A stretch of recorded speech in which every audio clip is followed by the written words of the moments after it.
Welcome to the first annual cEDH Awards Show. Tonight, we celebrate the new cards and reprints from all the biggest decks from cEDH in 2021, including the 4 Best Deck of the Year nominees: Codie Turbo Naus, Najeela Tempo, Razakats, and Winota Stax. Presenting tonight's awards are Pleasant Kenobi, Sage of Fables, Michael David Lynch from I Hate Your Deck, Comedian, Alan from Mental Misplay, Josh from Second Seven, Commander Mechanic, The Who Brewed This Cast, Alex Kessler, Scott Cullen, Moderately Anonymous MTG, Spleenface from Into the North, MTG Pro Brian Coval, Ryan Street from Playing with Power, Ken Bauman from The Secret Life of an American Teenager and Stack DDH, Rebel Sun, and the Hermit Druid himself, Nathan Jones. And here are tonight's hosts, Cobblepot, Pongo, and Callahan. And welcome everybody to the 2021 Mind Sculptor cEDH Award Show. I am your host, Callahan, and today I'm joined by my 2 lovely co-hosts, Pongo up from Quebec. Hello. Yes, joining you in the flesh today. Yeah, we've got videos. And of course, down there, my other American friend, Cobblepot. How are you doing today? Doing well. We have 18 categories of awards to hand out today. But before we get into that, I just want to take a moment and remind you that if you like the content that we make, head on over to our Patreon. You can go there and subscribe, and that will get you some Discord access. But if you do that, that helps continue to help out endeavors like this. These are not easy to produce. So we would greatly appreciate that and all the support that you could possibly give to us. Also want to remind you, you can go get merch. We have a merch store. That's down in the description. I keep forgetting that I need to plug this. So now that we're here in the flesh, I'm going to plug this. And also don't forget, we also have a TCG Player affiliate link that you should be using. And we also have an Inked Gaming affiliate link. So if you want to go get some custom card sleeves, anything like that, head on, use our link down in the description, and that also helps the show. So without further ado, we're going to look into the cEDH Awards. So before we get to the categories, I want to tell you about how the methodology worked, how we came up with this list. The first thing we did was at the beginning, I think it was like the end of November, beginning of December, we sent out a Google form, a survey, to several different big YouTube content creators, some of the big cEDH Discords, and got nominees from the community at large for what should be the best white card, the best blue card, etc., etc. And what we did were the top 4 nominated cards or decks or whatever, those would be the nominees. Then once we got those, us 12 Mind Sculptors all voted on which one we thought was the best of what we got. So what you are getting today is what the Mind Sculptors think. So we really spent some time. I know Cobble really labored over a couple of your decisions. We'll see if you two don't know the outcome, do you? That's right. Yeah, we're completely in the dark on this. I'm the only one who knows all. I am the keeper of knowledge. I love this. So many secrets. Without further ado, we are going to toss it over to our first presenter. He is famous. We all know him. We all love him. His best video, in my opinion, is his Tibalt glow up video. I'm going to toss it over to my good friend, Vince also known as Pleasant Kenobi. Hello, massive fucking legend here, Pleasant Kenobi. You might know me better from videos such as Mono Blue Minotaurs, Stop Playing Taplands and Commander You Fucking Idiots, and Why Do All the White Cards Suck? I'm here to present the best new white card in cEDH 2021, even if the video's a little bit late, eh? And the candidates are, in order of what's in front of me, not particular order, just what's written down. Cathar Commando, the Flash Artifact and Enchantment Destruction spell is also a beta. Esper Sentinel, card advantage that blue gets much better, but, you know, we can settle for on a human soldier body. Oswald Fiddlebender, the birthing pod for artifacts on a gnome, and Out of Time, the 3-mana wrath that's not really a wrath because everything's coming back in time for you to muck about next turn.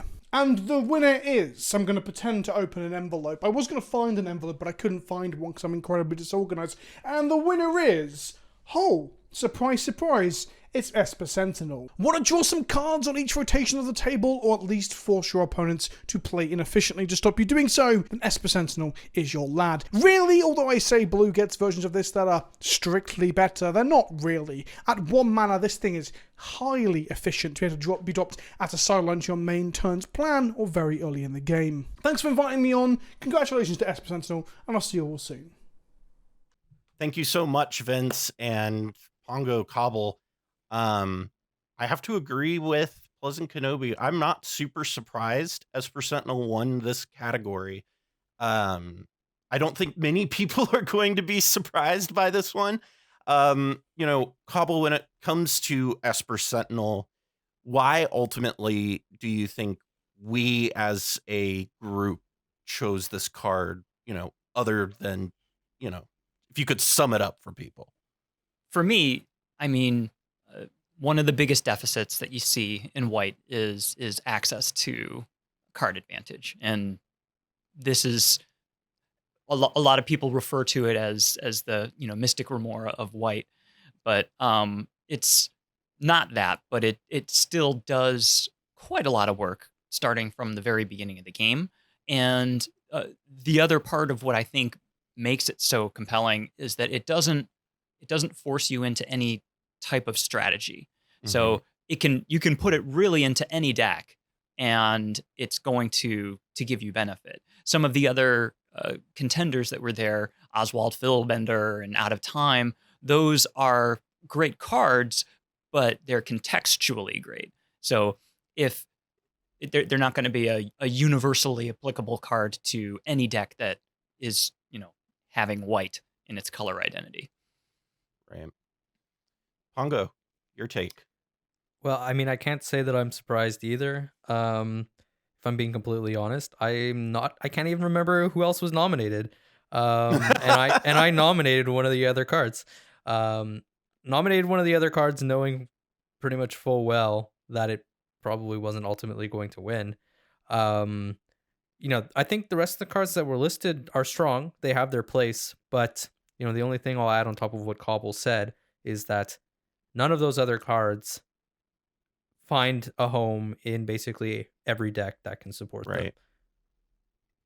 Yeah, it's a very uniquely powerful card, and it's nice to see a uniquely powerful card get printed into white.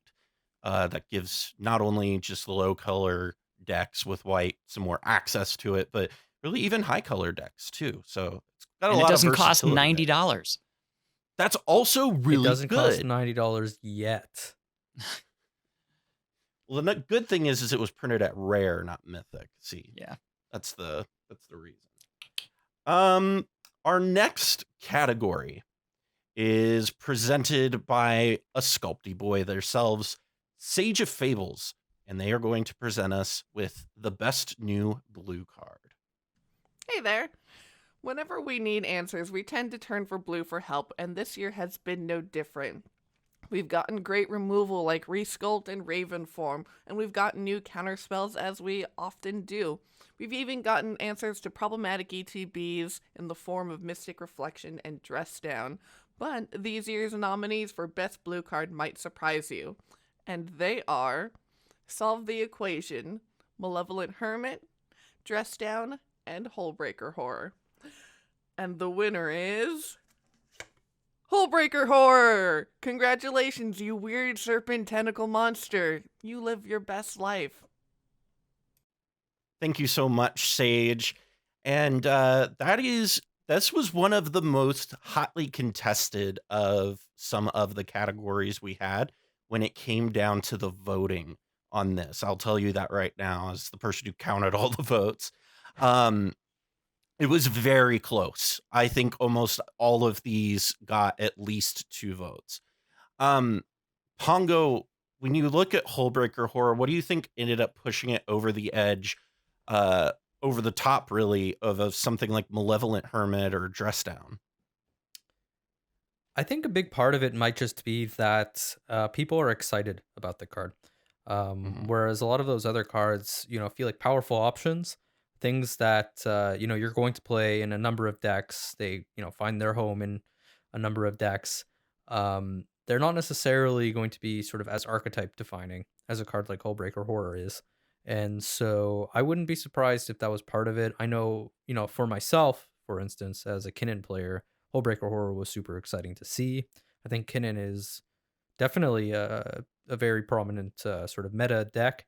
And so a lot of people were probably excited by Hullbreaker Horror, but then obviously there's a lot of brewing just around the card. Right. It slots into a lot of decks just as a straight upgrade to Tidespout Tyrant, but also, just the fact that it's a little bit more powerful, that much more powerful, kind of just, gets the juices flowing, the creative juices. Yeah.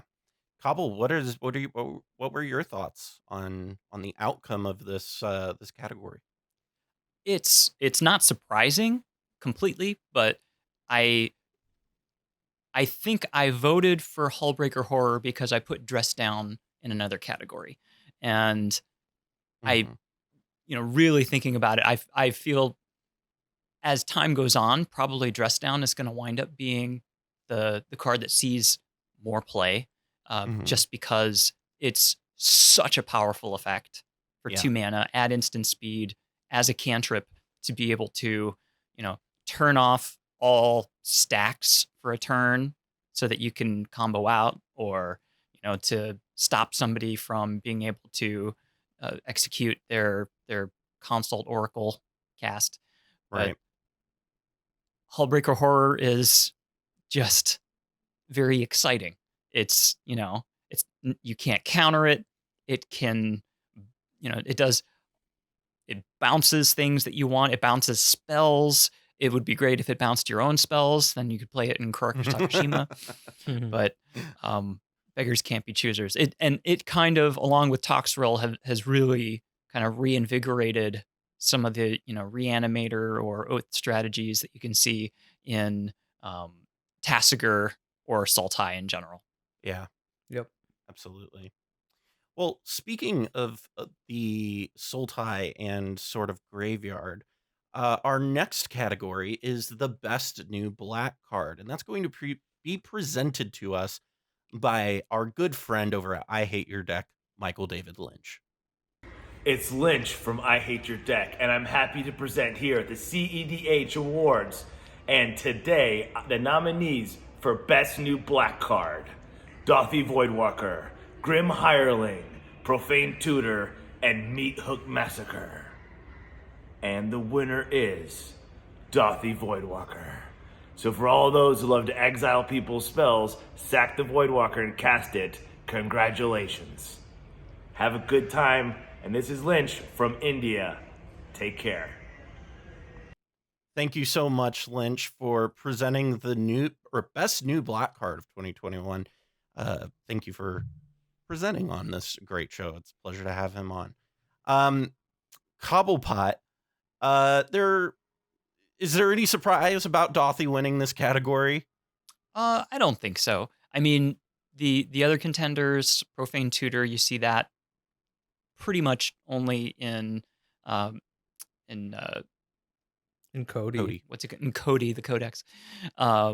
And I mean, Grim Hireling is beginning to pick up. People are warming to it, and you see Meat Hook Massacre in a couple of kind of niche kind of places. But Dauthi is just everywhere, and one of the strongest things that you can do in the metagame right now is Underworld Breach, and Douthie just says, not only does Douthie say, no to that, but being able to just kind of accumulate all of this potential over time as the turns orbit, being able to just for free cast anything that people have either cast or milled or discarded, it's just incredibly useful. It has great utility, and it's it on the one hand, it's a hate bear, and on the other hand, it can be an accelerant to kick off a game-winning play. So it's just a great card.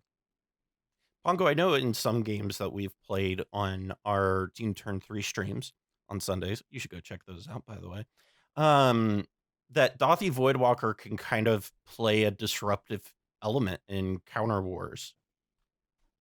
Yeah, I mean, that's the thing, right? If you're holding up a Dauthi Voidwalker, depending on the role you are currently playing at the table, if you're the aggressor, a little less so, but sort of if you're defending against something, you can kind of look at Dauthi Voidwalker as representing an extra counterspell in many situations. If you've got a counterspell that you're planning to use on somebody else's spell that's going to potentially win the game, they try to counter back, their counterspell resolves, it counters your counter, that's great, but then you've got their counter waiting to use underneath your Dauthi Voidwalker.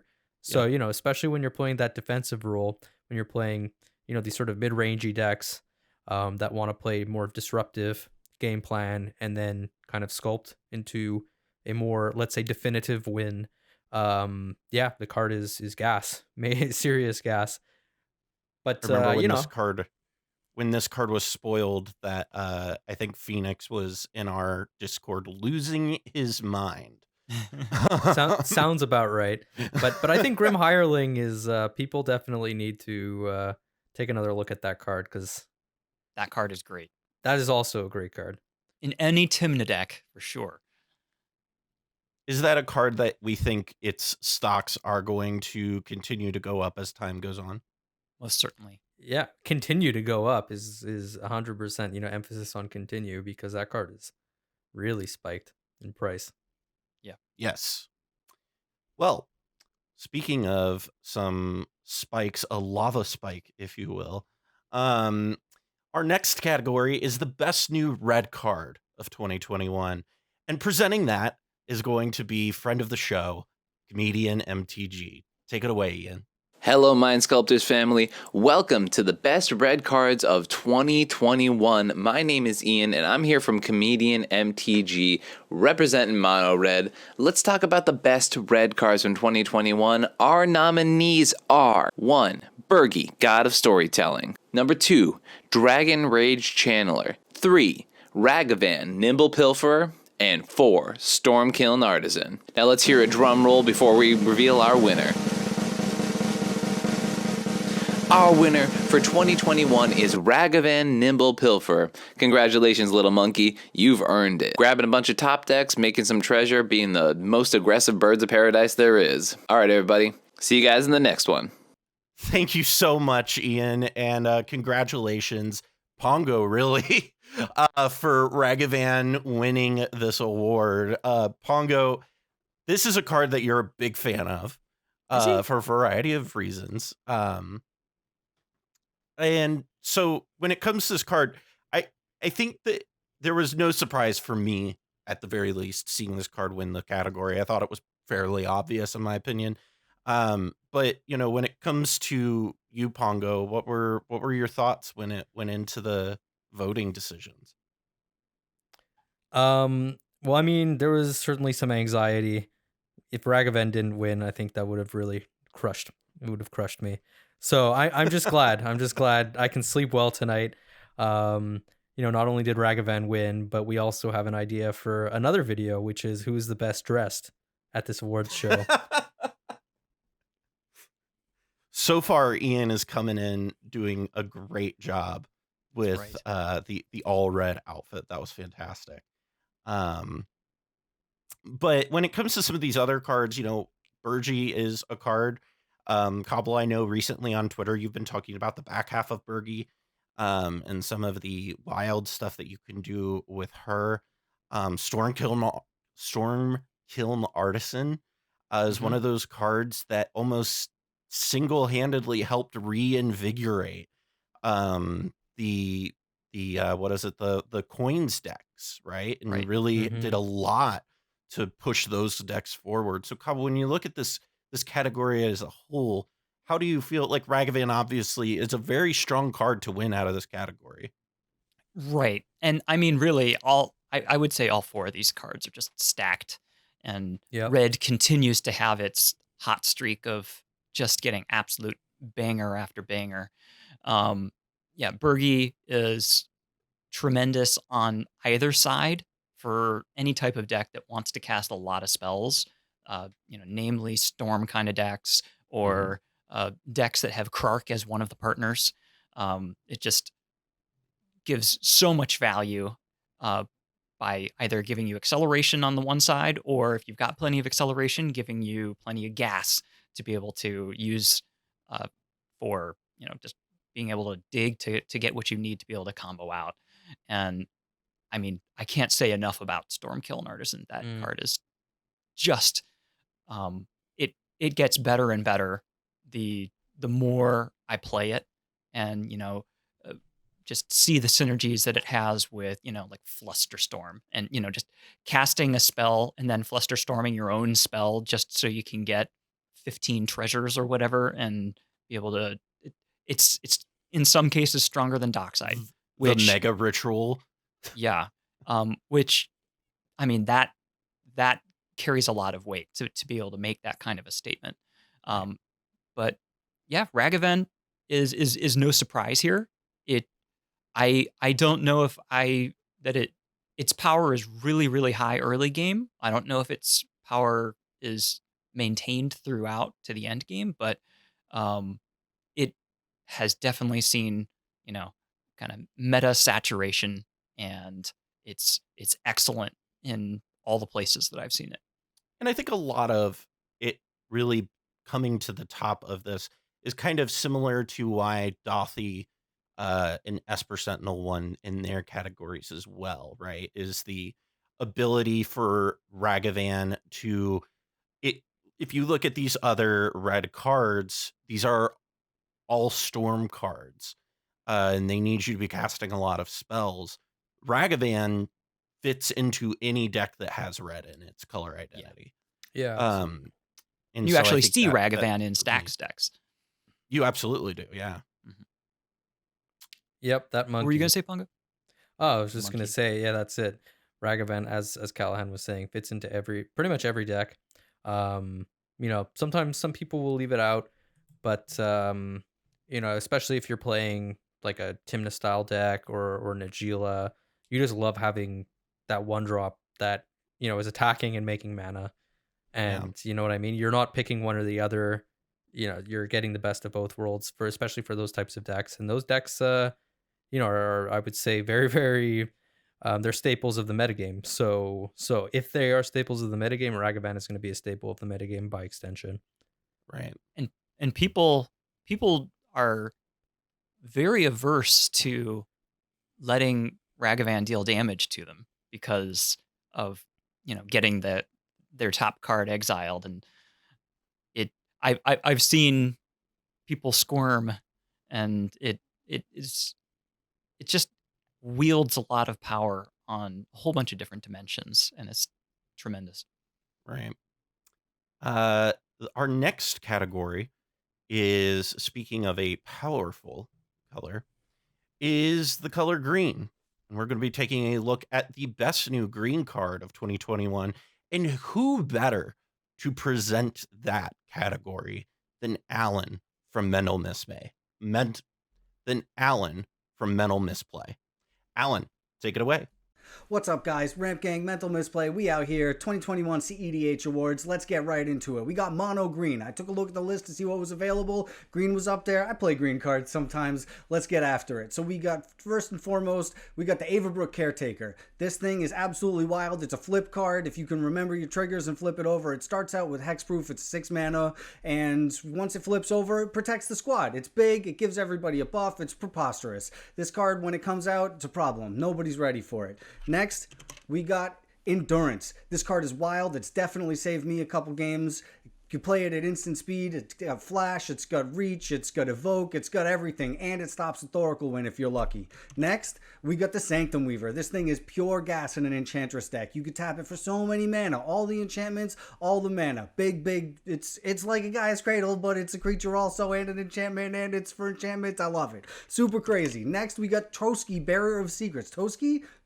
There's no R in there. It's Toski. Toski, Bearer of Secrets. This thing is great. It's 4 mana, 1/1, indestructible. When it deals damage, whenever a creature, this thing is big draws. You know what's up. We love some big draws. Whenever a creature you control deals combat damage to a player, draw a card. You love to see it. Let's take a look and see who the winner is. You guys ready? Do you think you know who it is? I gotta tutor it out real quick. All right, give me just a second.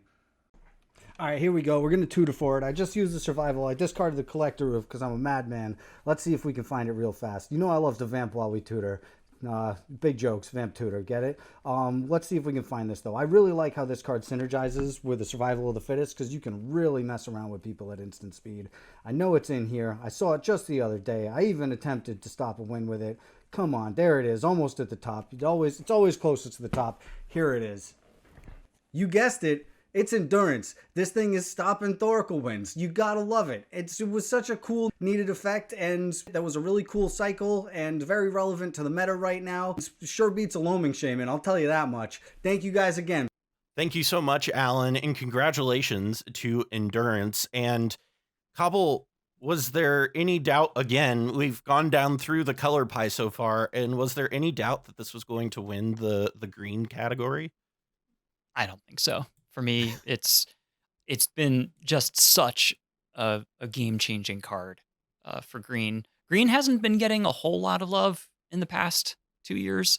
Yeah. And this has really been a breath of fresh air as utility to be able to, in some ways, be able to disrupt either people who are on Underworld Breach or people who are in the middle of trying to win with their Oracle consultation.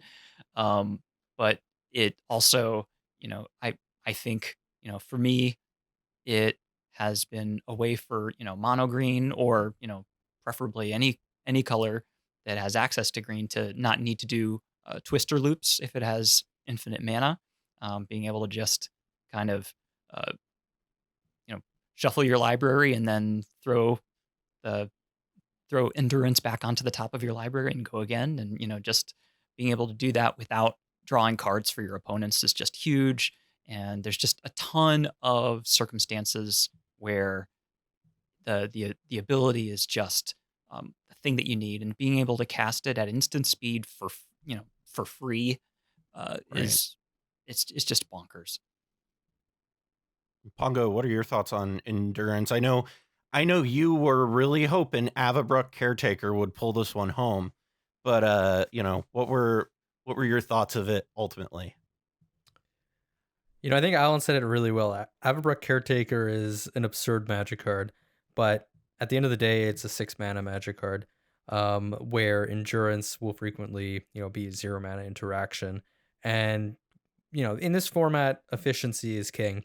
I think that people oftentimes forget that, and I think that if you see a card that costs 1 mana, upwards of even up to 2 mana, but 0 mana sort of being very, very premium in that regard, these are always going to be, I think, held in very, very high regard, and kind of command sort of a premium, at least from our perspective in terms of our evaluations. So Endurance is exactly that card, 0 mana interaction, and it interacts with 2 very, very important win conditions in the format, that being Thassa's Oracle. It can punish Underworld Breach lines, but in addition, you can use it in a wide variety of places, like against Reanimator style decks and stuff like that, or just people trying to recur something, you can punish them there. So I think that the card has a wide range of applications. When I first saw it spoiled, I remember people being like, oh, well, this is kind of crummy. And I was like, no, this card is actually kind of sick. Yeah. I think that you're seriously underestimating this card. And And, I was kind of like, well, we'll see if it sees play in higher color decks. But I was sold on it immediately for the low color decks, especially decks without access to blue.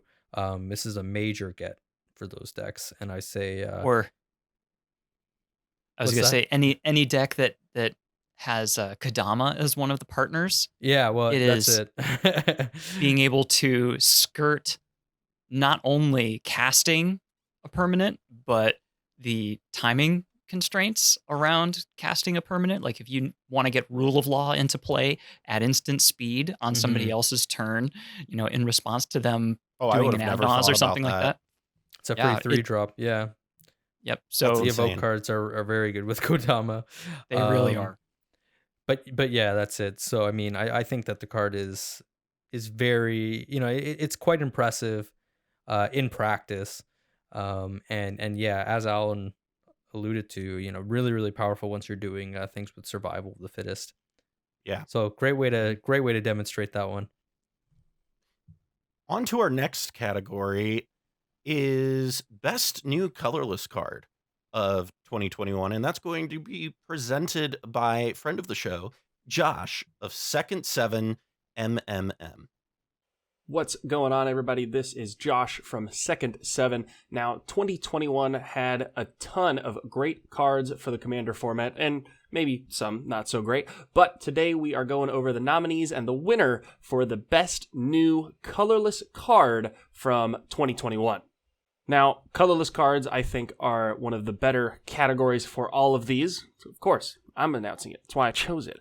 But colorless cards can go in any deck, right? So first off on the nominee list, we have Moonsilver Key. Now, Moonsilver Key, originally released in Innistrad Midnight Hunt, is an artifact for 2 mana, 1 and tap, sack Moonsilver Key, search your library for an artifact card with a mana ability or a basic land card, and reveal it, put it into your hand, then shuffle. Now, Moonsilver Key was a boon for decks like Godo and maybe even something like Kinnan, right? This gets your Cursed Mirror, this gets your Treasure Vault, this gets your Urza's Saga so that you can tutor another 1-drop artifact. Now, Moonsilver Key is a great add for a lot of these decks, however, was not good enough to get it to the top spot for 2021.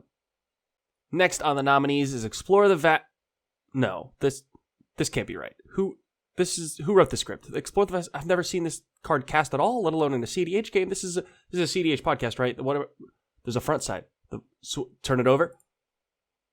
Mr. Slappy. Oh, Alan, I swear to God. I guess if anyone's going to taint the environment, I think Alan's the person I'd choose. Okay, hold on. What does that say there? Okay, new slide. Who's messing with these slides? Okay, there we go. Wandering Archaic, 5-drop creature, 4/4. When an opponent casts an instant or sorcery spell, they may pay 2. If they don't, you may copy that spell. You may choose new targets for the copy. This is a great include in things that maybe don't have enough counterspells or want more removal. So if somebody tries to remove something else, you can remove another piece, or the counter stack has to be doubled from the player going off. So maybe as a non-blue player, you are much more likely to be able to act in the counter war simply because you're taxing another player by 2. So Wandering Archaic at 5 mana doesn't make the cut in a lot of lists, but in mid-range lists or late game lists that look to go long, 5 is not a big deal. However, it was not enough to get Wandering Archaic the top spot for colorless card in 2021. Treasure Vault. This is fake. This can't be right. This is straight out of The Hobbit. No, this literally this scene. Is that Smaug in the background? Okay. Treasure Vault. Artifact, land, tap for a colorless, XX tap, sacrifice Treasure Vault, create X treasure tokens. Having 2 important super types on here, artifact and land, it is fetchable with plenty of cards. However, it turning off due to something like a Null Rod or a Stony Silence kind of makes Treasure Vault a little bit difficult, and while something like Kinnan can utilize this to an extreme in the ability to generate each of its treasures for 2, netting you mana in the long run on Treasure Vault, I don't quite think it gets there, and it does not make it for the top spot for colorless card in 2021. After the long wait of the ramblings and ridiculousness of this video, the winner for best colorless card in 2021 goes to Urza's Saga. This enchantment land, once again, able to be searched from multitudes of cards due to both of its super types. Urza's Saga has earned its spot here at the top of the list. Despite not being able to get any artifact that is maybe 0 or 1 mana value, as it requires a mana cost of 0 or 1, sorry, Esper Sentinel, Urza's Saga has come in clutch for a lot of decks. The second ability giving you a beater, something to sacrifice, or to feed someone else's docks. That's not a pro of the... okay. It's an enchantment, so it feeds other people's docks. Oh, the script is terrible. Okay, finally, search your library for an artifact card. That's the one. That's the one we like to see. That can grab maybe a Mana Vault or a Soul Ring, whatever you might need to propel you farther forward into the game. Since you're losing this, you can tap it for mana in response, grab some mana-producing artifact like a Soul Ring, get 3 colorless mana on the turn that you sacrifice it, and then also you can grab something like a Sensei's Divining Top for those decks that really, really want one of those to maybe combo out or to get an easy value train off of their counterbalance. But Urza's Saga definitely has proved its place here for best colorless card in the entirety of the year of 2021.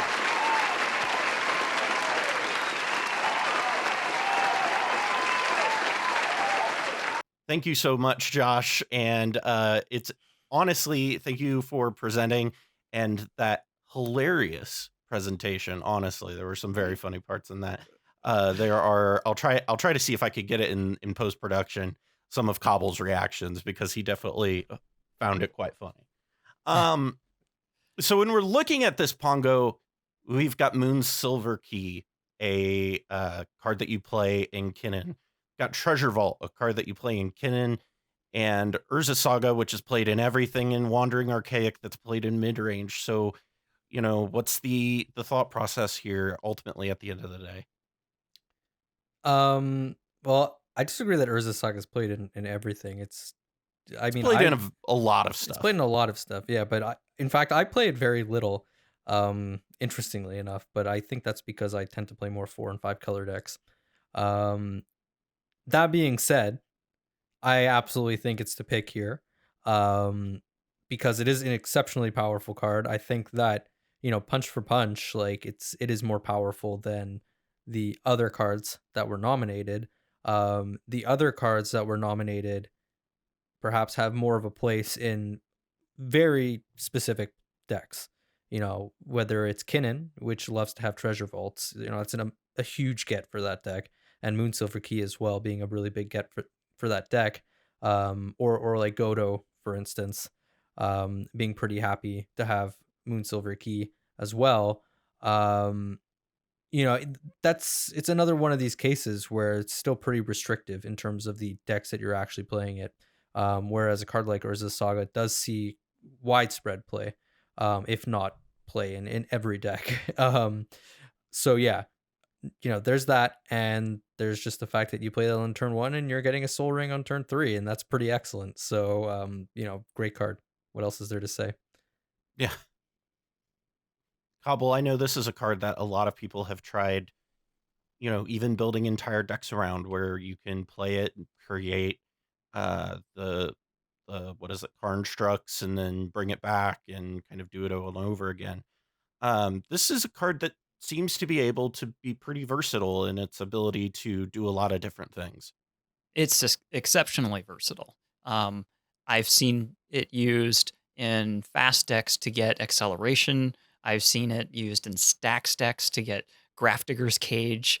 I've seen it in decks that are doing Bolas's Citadel to go and get Sensei's Divining Top. You know, it's just very, very flexible. And that's just like the third, you know, that's the third stage of that saga. Being able to get, in some ways, you know, many constructs out of it, because there's lots of, you know, shenanigans people can do as far as untapping the land, and it's really got a lot of potential. And I mean, I think a lot of people see that potential used to great effect in Modern, and a lot of it translates pretty seamlessly to cEDH. So it's easy to fit into most decks because it does something that most decks want to do. Right. Absolutely. Well, moving away from not having any colors, moving in the opposite direction of having a lot of colors. It's the best new multicolor card of the year, and presenting it this year, a fellow Canadian of yours, Pongo, is Chris, the Commander Mechanic.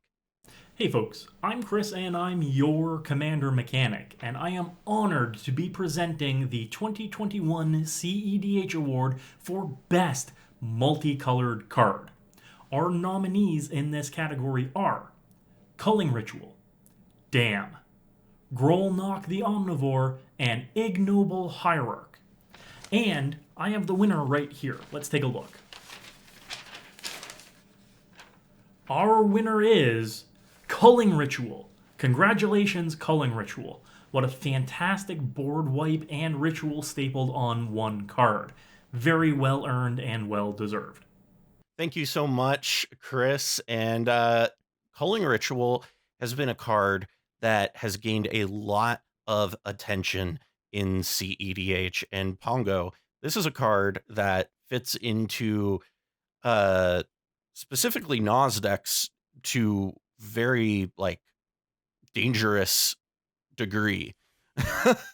Oh yeah. I distinctly remember during our set review video saying that I had a sneaking suspicion that this card is kind of broken. And I think that as people have finally gotten their hands on it and actually played with it, that's sort of borne out.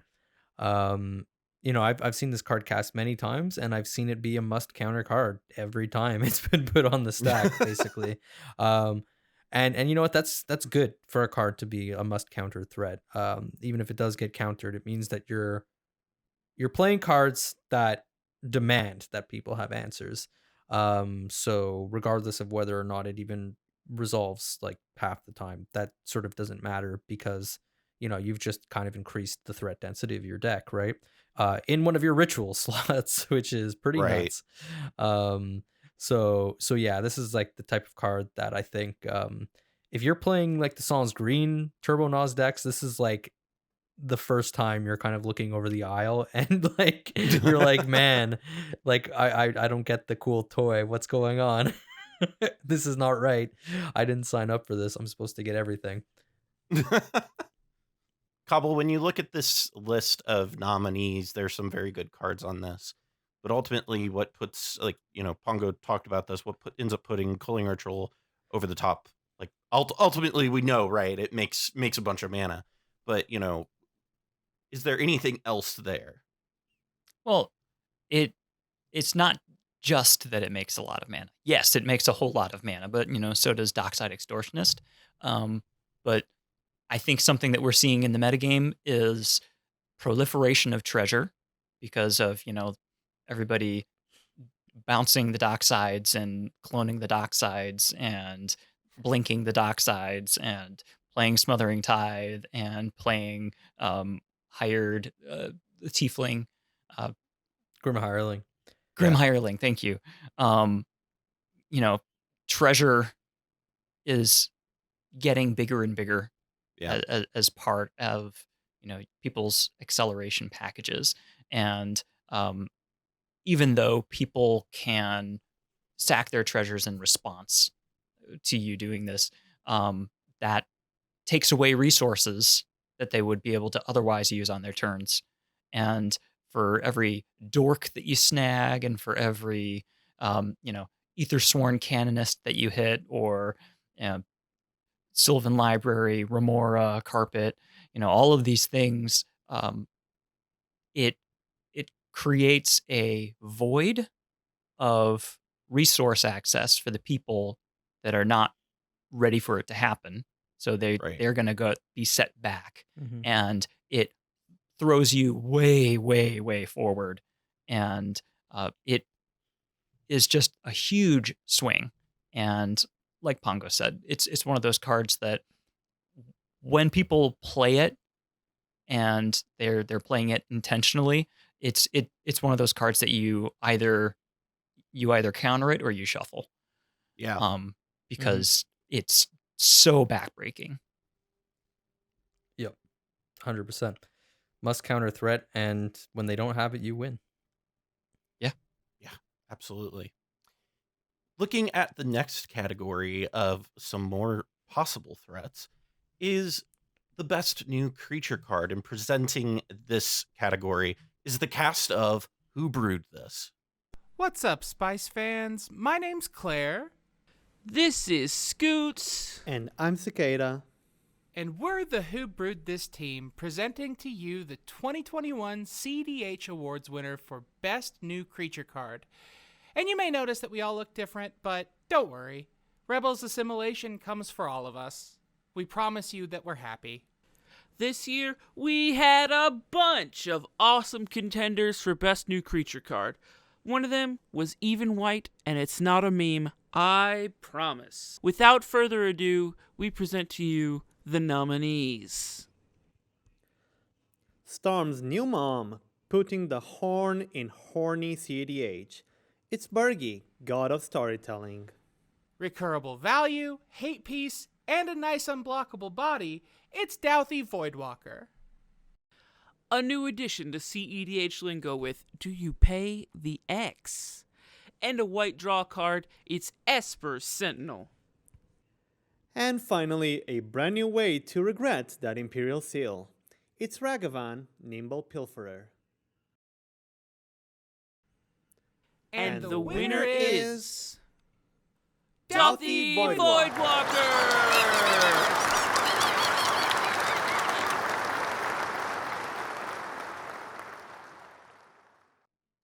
Thank you so much, Who Brewed This, the cast of Who Brewed This. This is the second win for Douthie, and this is a pretty stacked list. Coval, what is your gut reaction when you see this? Because I know this was a very tight race between specifically Douthie, Esper Sentinel, and Ragavan. Right. I feel like it could have gone. It could easily have gone to any of those cards and have been worth it, because all of these cards are seeing a lot of play. They're all doing a lot of work.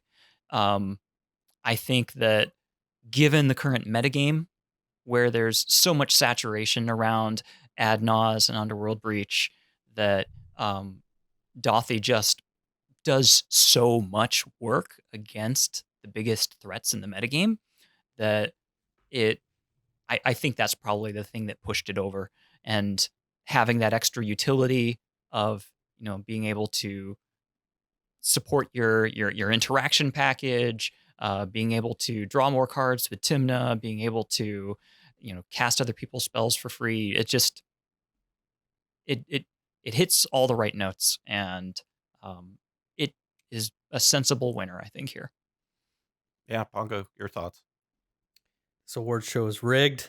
This award show is rigged. It's a sham. No, I'm just kidding. I agree with Coval. I think Douthie Voidwalker is it's a fine winner. I think that any of these cards could have won, basically. We got a lot of really powerful creatures this year. We really did. Is kind of the moral of the story. So on the one hand, I'm surprised, but on the other hand, I feel like I would have been a little surprised by any of these cards winning. And yeah, I think that's probably the sign of a very hotly contested field. Yeah, absolutely. If just to give you an idea on how close this was, it was pretty much 3-3-3-4 in the voting. So it was very, very, very close on who won this category. Just to make an observation. Yeah. I'm very surprised that Winota didn't make it to the Final Four. Winota, I was very surprised at Winota. Well, Winota didn't come out in 2021. Yeah, that's what I was thinking too. Winota came out in 2020 in Ikoria. Really? Ikoria is almost 2 years old. Wow. Yeah, okay, well, then that makes sense. Wibbly wobbly stuff in we COVID. Currently live in a vacuum, and time no longer has any meaning. We're out of time. Yeah, you could say that. On to the next category is Best New Artifact. Presenting for us is host of the MM Cast, Alex Kessler. Ladies and gentlemen, Artificers. Artificers are amongst the strongest mages throughout the planes. Urza, Mishra, Karn, Tezzeret, Emery, Saheeli, some of the greatest warriors, wizards, mages, and cards ever printed.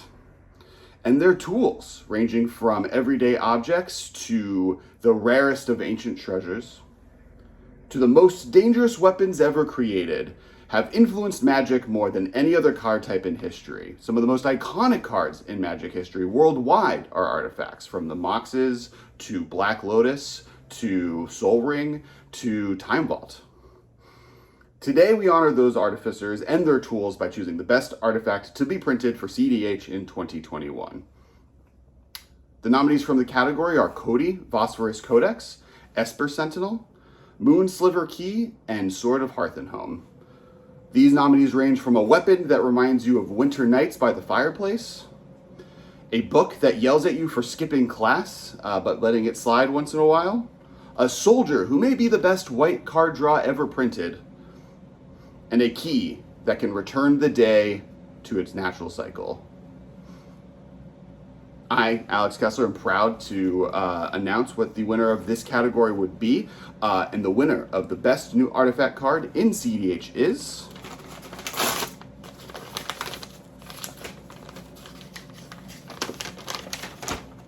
surprising no one, Esper Sentinel.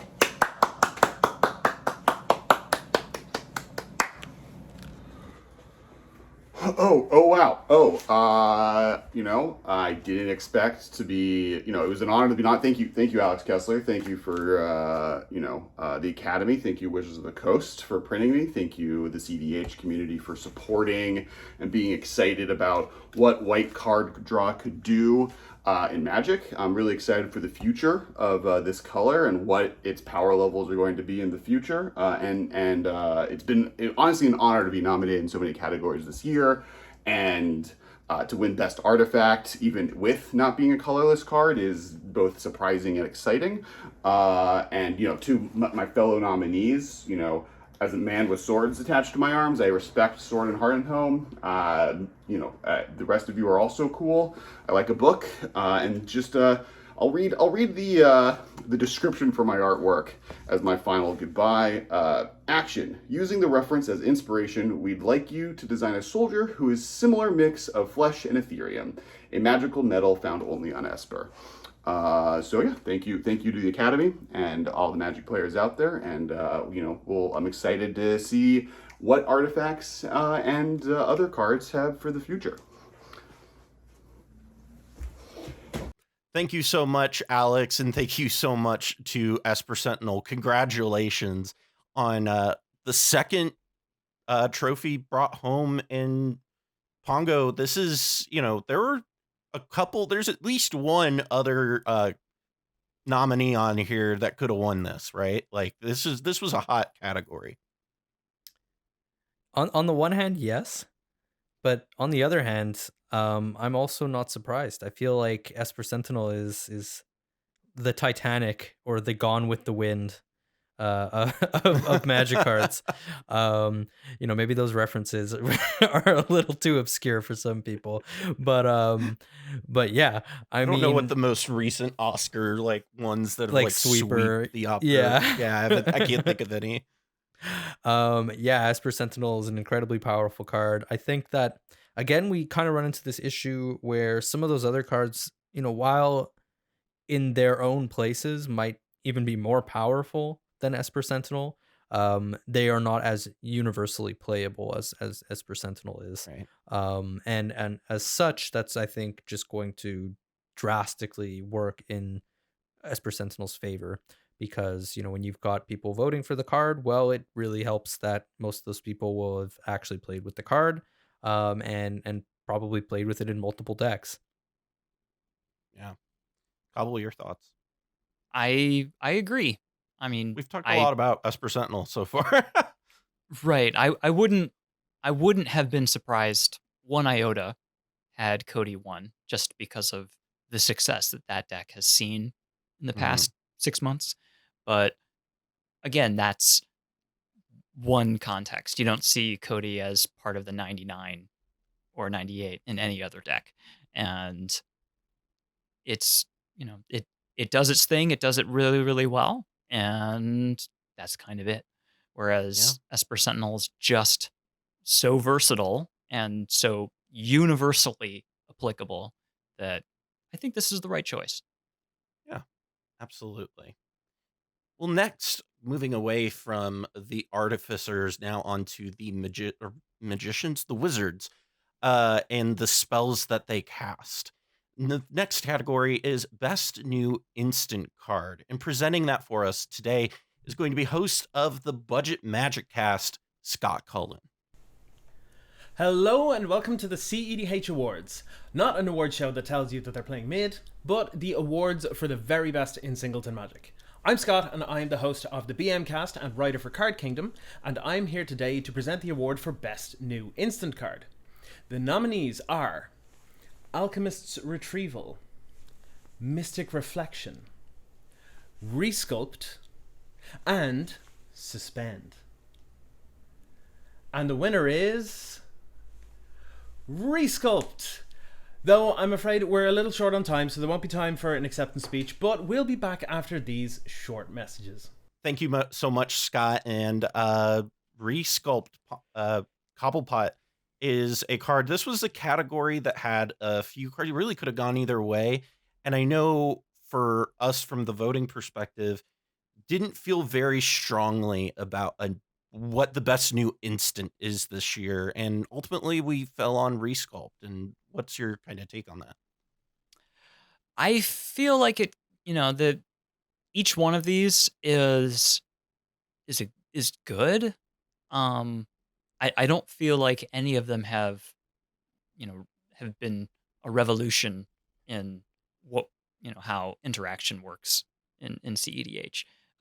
I've seen each of these cards used in some capacity here and there, but none of them have overtaken the metagame the way that some of the other cards that have appeared on here a couple of times already have. So I think the thing that really gets it for Resculpt is that it's an exile effect and that it's got the flexibility to be able to not only hit creatures but also hit artifacts. So I am a big fan of Alchemist's Retrieval just because of being able to bounce opponents' things at the quote-unquote standard rate, but also being able to bounce your own things for cheaper winds up being very, very useful. But I don't see any problem with this going to Resculpt as well. Yeah, Pongo. This is a card we talked about in our set review. The Alchemist Retrieval really is the, this set's Dockside doubler, right? And what does that say about the meta that it got enough nominations to get this high up, right? As basically a Dockside doubler. Well, I mean, there's what it says about the metagame, right? Which is that we value Dockside doublers, but there's also just, I think, to Cobble's point, what it says about the options in terms of like cEDH playable instants that were printed this year. It seems like, the field was not incredibly compelling. I think all of these cards that we ended up seeing feel in many respects, kind of just like marginal upgrades in places, which is fine. We take them where we can get them, and we're happy to play them. But at the same time, they're not the type of cards that when we see we're incredibly excited. We're just like, okay, well, that's a small upgrade for, card X in my deck. Right. But I'm not running out to brew a brand new deck because of this, or I'm not deeply inspired by this new card. Right. Next category is the best new sorcery card and presenting this category for us will be Dan, otherwise known as Moderately Anonymous MTG.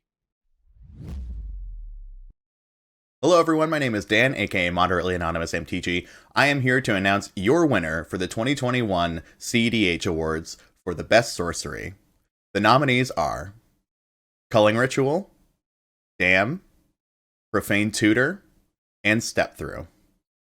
And your winner for the 2021 Best Sorcery is Culling Ritual.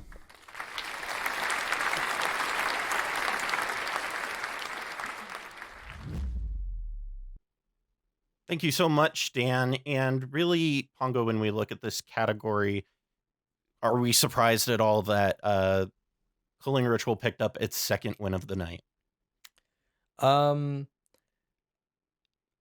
Not especially. I think that a lot of the other options, again, are, while they are powerful cards in their own right, don't necessarily have that same game-winning threat potential that Culling Ritual has.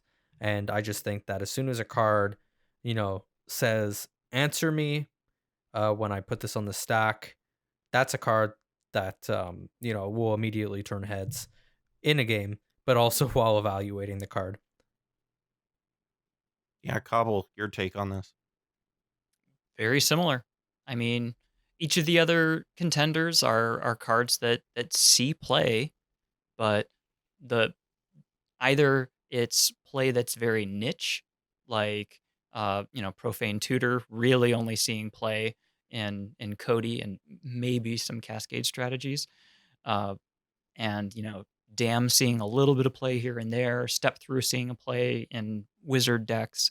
Culling Ritual is just it does so much more than any of the other options. It, I think, is the clear winner here, and there's not much more to say. Yeah. Well, looking to move down, not just from spells that you can cast, but some permanent spells that you can cast, is the best new enchantment card. And presenting this is Spleenface of Into the North. Hey everyone, it's Spleenface, and I'm here to present for the category of Best New Enchantment. The nominees are Dress Down. This sneaky flash enchantment is perfect for blanking Thoracles, or you can flash it in the end step to disable your opponent's hate bears on your winning turn, and it draws a card to boot. Next up, we have Paladin class. Time this one well to prevent your opponents from interacting, or jam it early and force them to hold up extra mana all game. In a pinch, it can also put in serious work during a board stall. Third, we have Sanctum Weaver, a hot new entry to the big mana dorks category. This is the first 2 mana dork that can make multiples of a color that isn't green, and in the right deck can do an excellent Gilded Lotus impression, or combo with Freed from the Real and Pemenzora. And last, but certainly not least, we have Urza's Saga.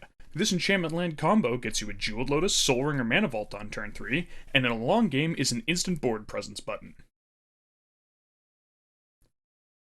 And the winner is Urza's Saga. It takes a lot for a colorless land to make the cut in 3+ color decks, especially when it goes away, and Urza's Saga certainly brings the goods. With the potential explosive turn 3s, the Karnstruct beatdown, and the flexibility of getting tech options like Grafdigger's Cage, Pithing Needle, Skull Clamp, or Sensei's Divining Top, it's safe to say we'll be seeing this versatile card making an appearance in meta decks for a long time. Thank you so much, Spleenface. And that's the second win for Urza's Saga Cobblepot. And for it to be a land and also win the enchantment award really just goes so far in showing how good this card really is. Most definitely. To be honest, I would have leaned more towards Dress Down for this category just because it's just an enchantment and more focused, but an enchantment is an enchantment. Paladin class has been seeing lots of play in Stax lists. Sanctum Weaver is kind of a better Bloom Tender or a worse Bloom Tender depending on the deck. But I think that between Dress Down and Urza Saga, the power level is high for both, and I think Urza Saga's just got that ubiquity where it's just seeing so much play, and it's so versatile that's the thing that pushed it through. Pongo, do you think this is a dress down snub? I'm right there with Coval. I think that this is a dress down snub. Which is not to say that Urza Saga is not a strong card, as I articulated before. But it's funny because I play a wide variety of decks, and almost none of them play Urza Saga, and I think that's coincidental. I could be playing a totally like another set of decks, and Urza Saga would be in those decks, and it would be great. But Dress Down is kind of one of those cards where in a lot of decks it feels like, oh, this is such a good card, and this is like kind of like what we've needed for a little while. All of those sort of faster decks that are looking to turn off a bunch of hate bears, a board of hate bears on the end step, like Coval alluded to, or rather like Spleen alluded to. I think that in terms of the sort of maybe ubiquity, perhaps perhaps Urza Saga has it. But in terms of, for me, the card that I'm most excited to play, it's Dress Down. But again, that's just me. I would wonder a year from now if Out of Time would make this list, because I've seen it. It definitely got some nominations, but these were the four that really went straight to the top of the nomination lists. Right. I was just wondering if people will warm to that card more as time goes on, when they realize just how potent Out of Time is, and how versatile it can be for controlling the board, or being able to create different types of dynamics depending on what your archetype is. It's extremely powerful, and I think a lot of people haven't quite woken up to it yet.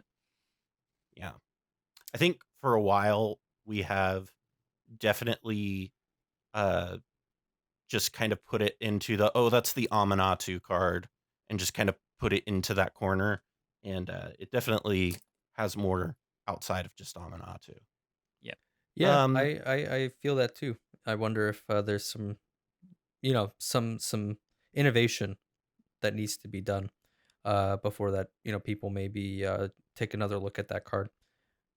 It's certainly powerful, as you highlighted, Coval, and you're right that when a card is that powerful and kind of that unique, it kind of does make you wonder, are we sleeping on it to some extent? Right, especially for decks that rely either on their commanders or on key creatures. The phasing them out just is such a powerful effect, because a lot of, if you don't have removal in hand, then there's really nothing you can do to be able to get your creature back, until you find something to get that enchantment off of the table. Yeah, and the more creatures there are, the longer it's around. Yep. Next category here in our show is Best New Planeswalker, and presenting this category is, again, Sage of Fables. Welcome back. Now, I've got to say, I'm a little bit biased when it comes to Best Planeswalker from this year in cEDH, because I have been simping Tibalt Cosmic Imposter all damn year. And you know what? It's about damn time that we play more Planeswalkers in cEDH. But with that, let's look at our nominees for this year for Best Planeswalker. We have, of course, my precious baby, Tibalt Cosmic Imposter, Kasmina Enigma Sage. It's Enigma for why anyone voted for you. Grist the Hunger Tide. Very cool, very respectable. And, of course, Resident Bad Bitch Professor Onyx. And with that, our winner this year is Grist. Grist? Really? I mean, okay. Congrats. I can't say I'm not disappointed, but here we are.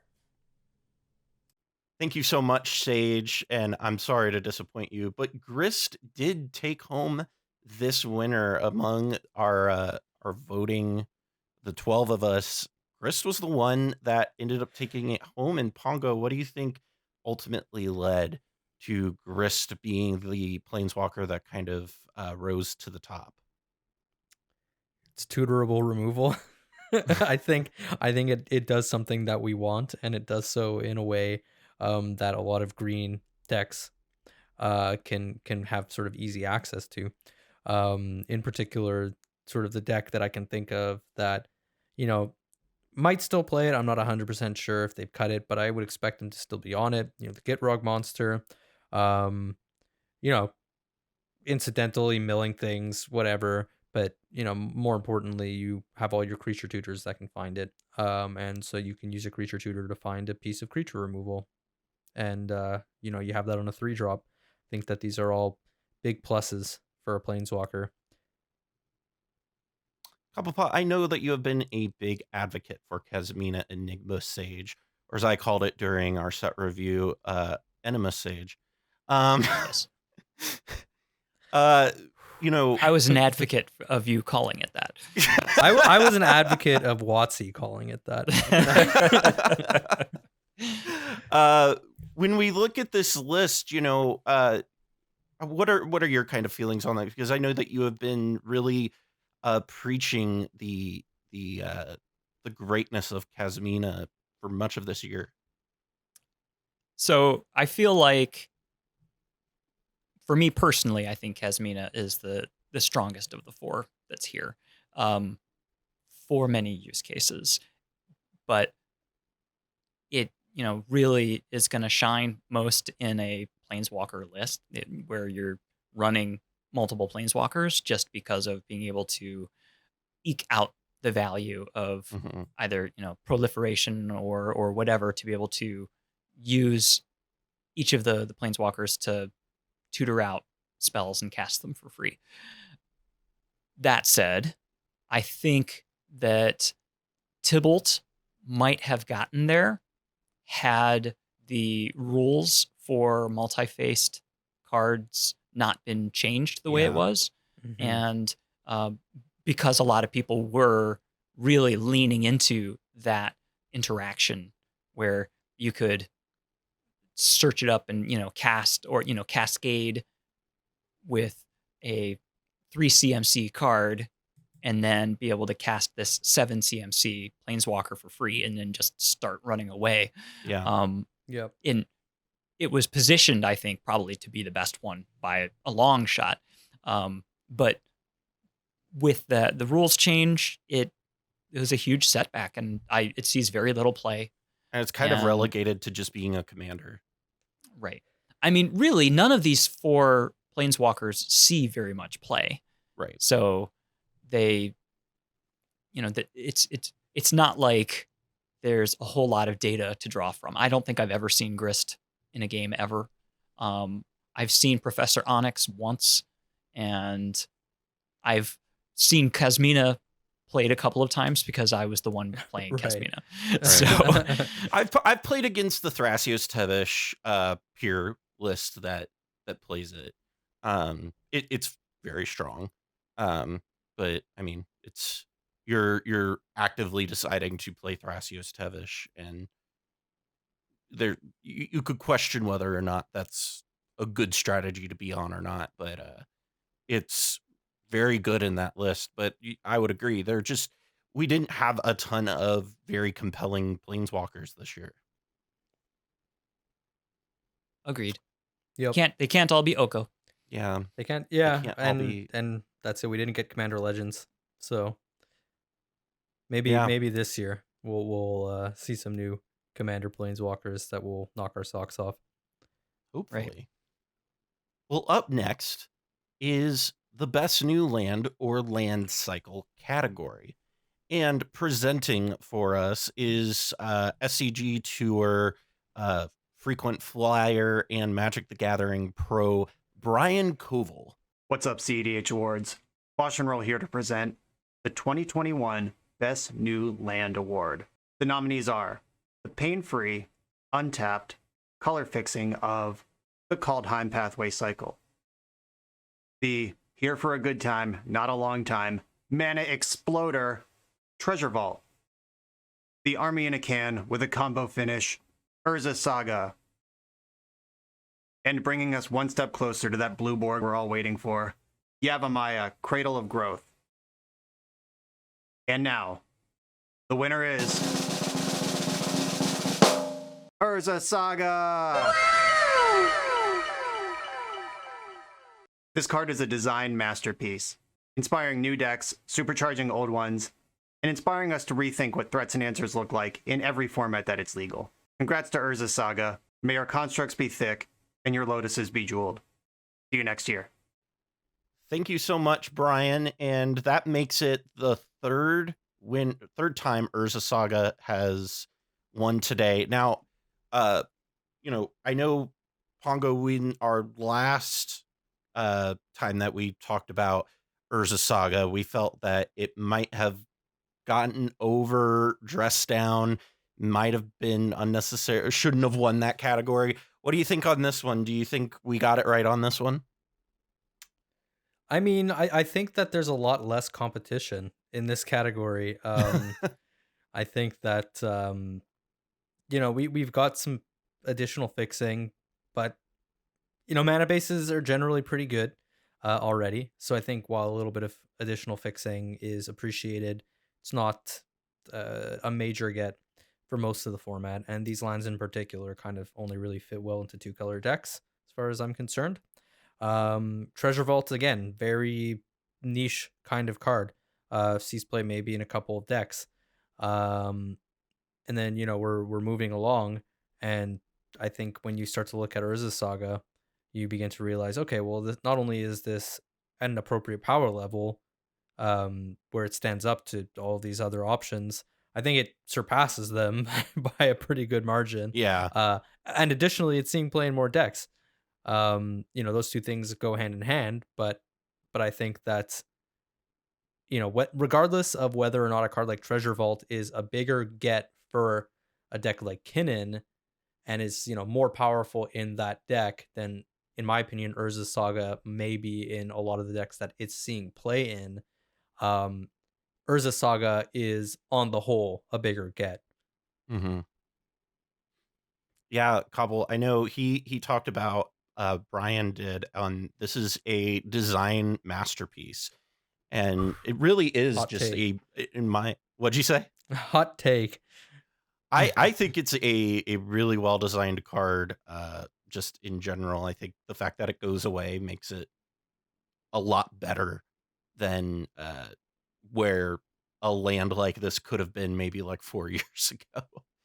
I like the pun. Yeah, I definitely like the pun as well.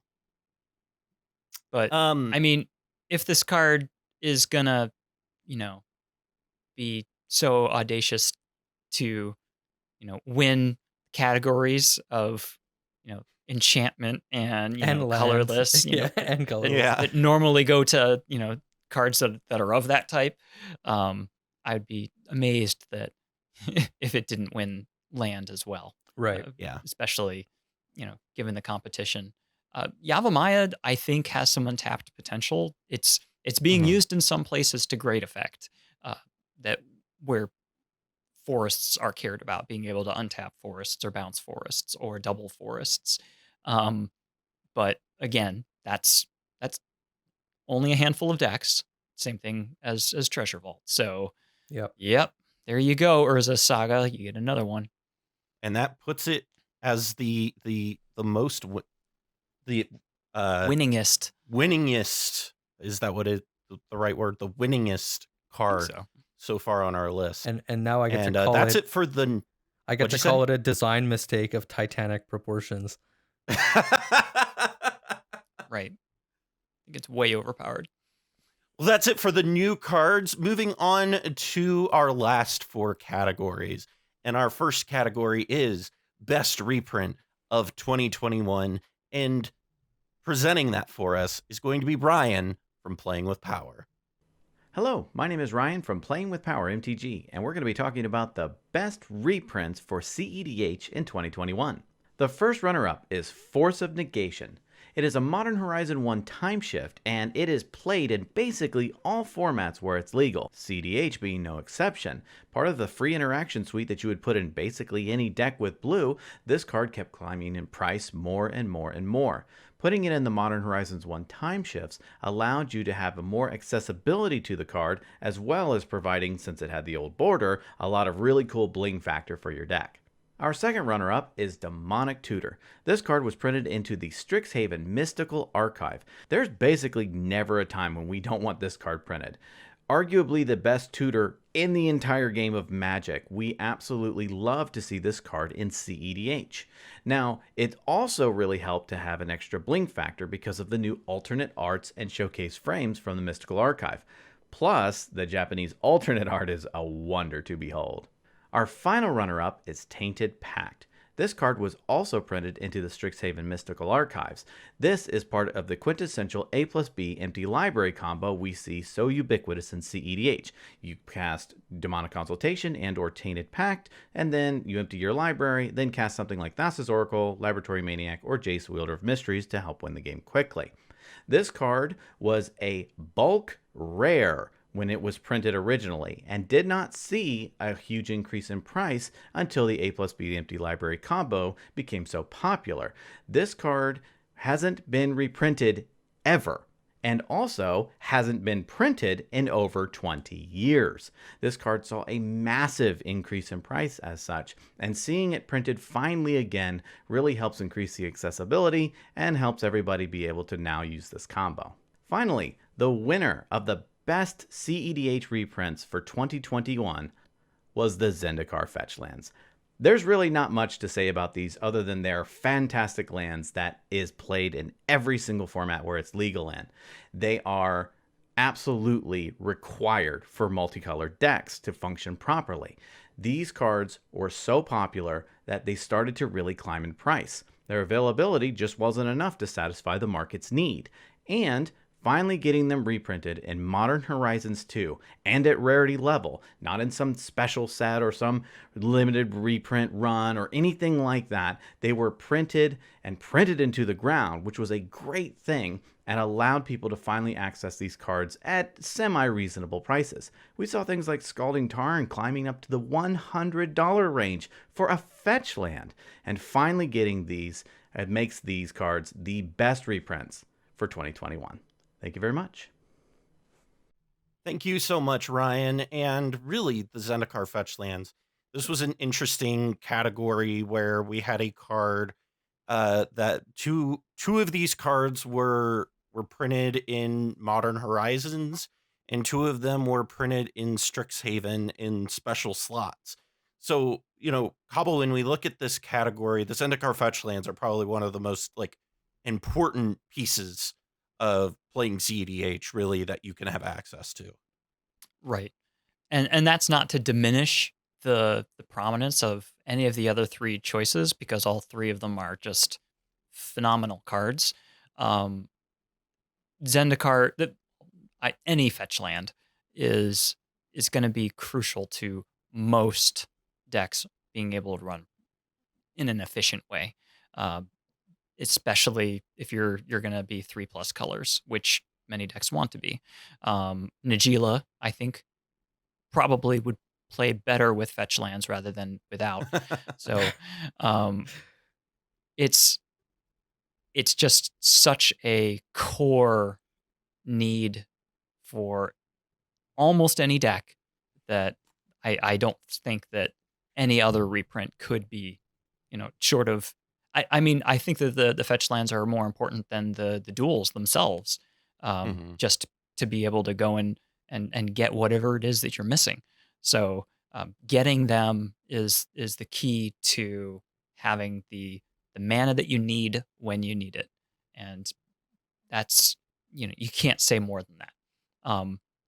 Having Demonic Tutor is great because, you can have the card that you need, but it's like a one-shot.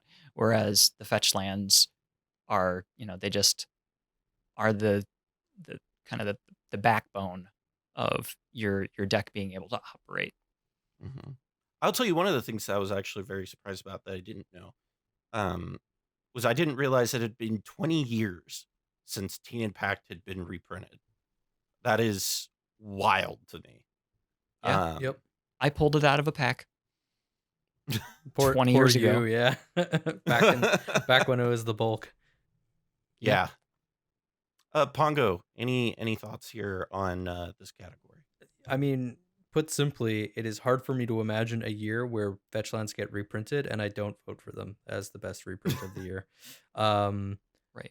Coval, you're 100% right saying that they're arguably, but like actually more important than the original duels. Every fetch land alongside chalk lands at minimum is a 5-color land.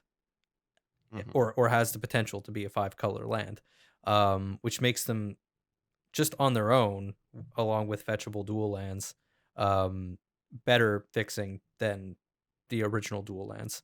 So yeah, like 100%. You know, I think that if you want to have a consistent mana base and high colors, you need the fetch lands. And why are they such an important reprint? Well, it's because every format that can play fetch lands plays fetch lands. And as such, they will always be expensive for us to acquire here in the cEDH sphere as well. Things like Demonic Tutor don't see much play, or really any play at all in other formats. They're not legal in They're not legal in other formats, except you can play one in Vintage, which nobody really plays in Paper.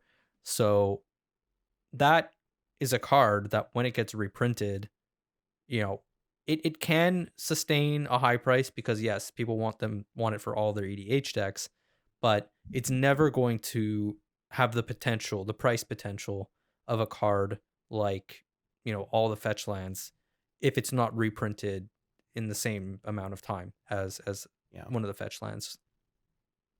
Yeah, and in my opinion, will always be that every Modern Horizons set or set like it, which I believe the next one would be the Lord of the Rings set that comes out in 2023, should have either cycle of fetch lands in them, in my opinion, from now moving forward in perpetuity. That is how I feel about it, because they're just so essential to playing, just Modern alone. Yeah. That I can't imagine making a Modern, a set designed for Modern, and not putting them in that set.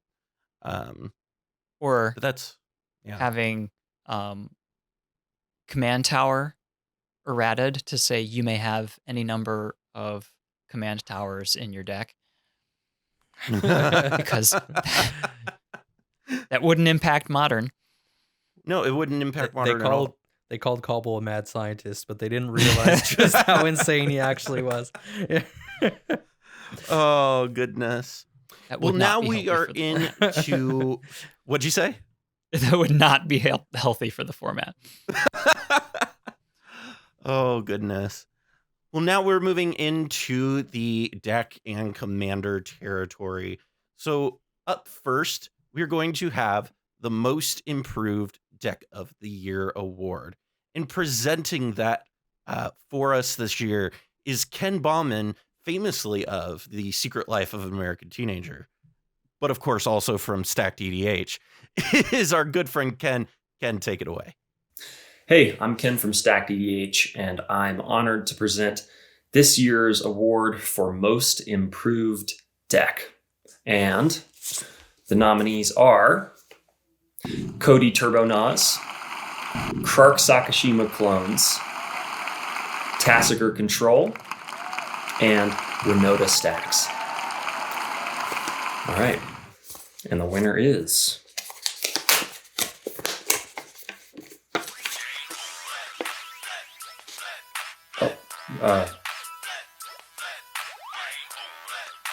okay, cut. I'm gonna take this call.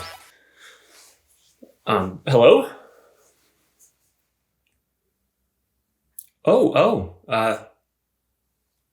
Hi, Sheldon. Yeah. How are you?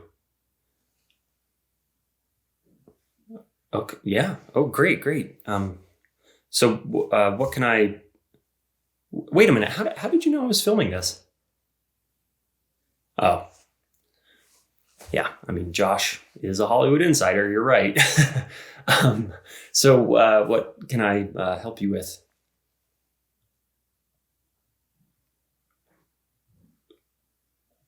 Oh, okay, yeah. I mean, sure. I would love to know what you think of Kirk as a commander. I mean, you know that's it's like my beautiful meatball child. So a whole video. Okay. No. I don't know. I'm amazed. That's great. No, I would love to. I'd love to see it. Yeah. Now? Like, do you mean now or? Okay. Yeah. No. That's good. I'll watch the video now. Yep. Okay. I will. Take care. Yep. Great hearing from you, Sheldon Minery. Okay. Bye. Okay.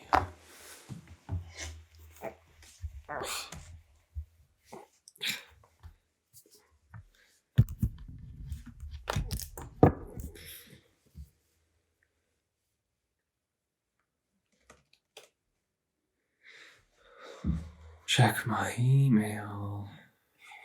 Oh my God, there it is.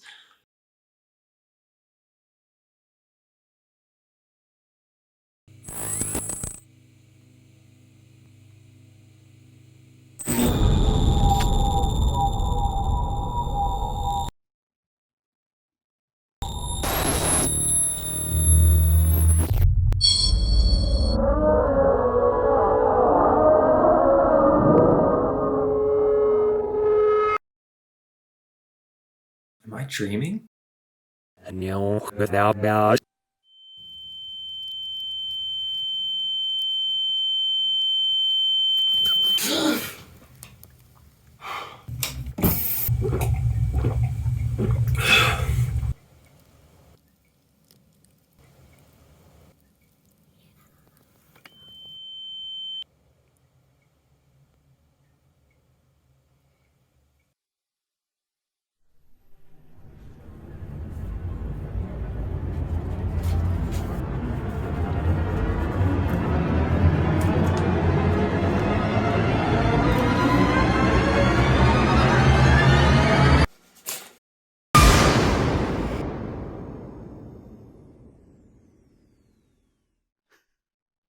That was the best thing I've seen in a long time.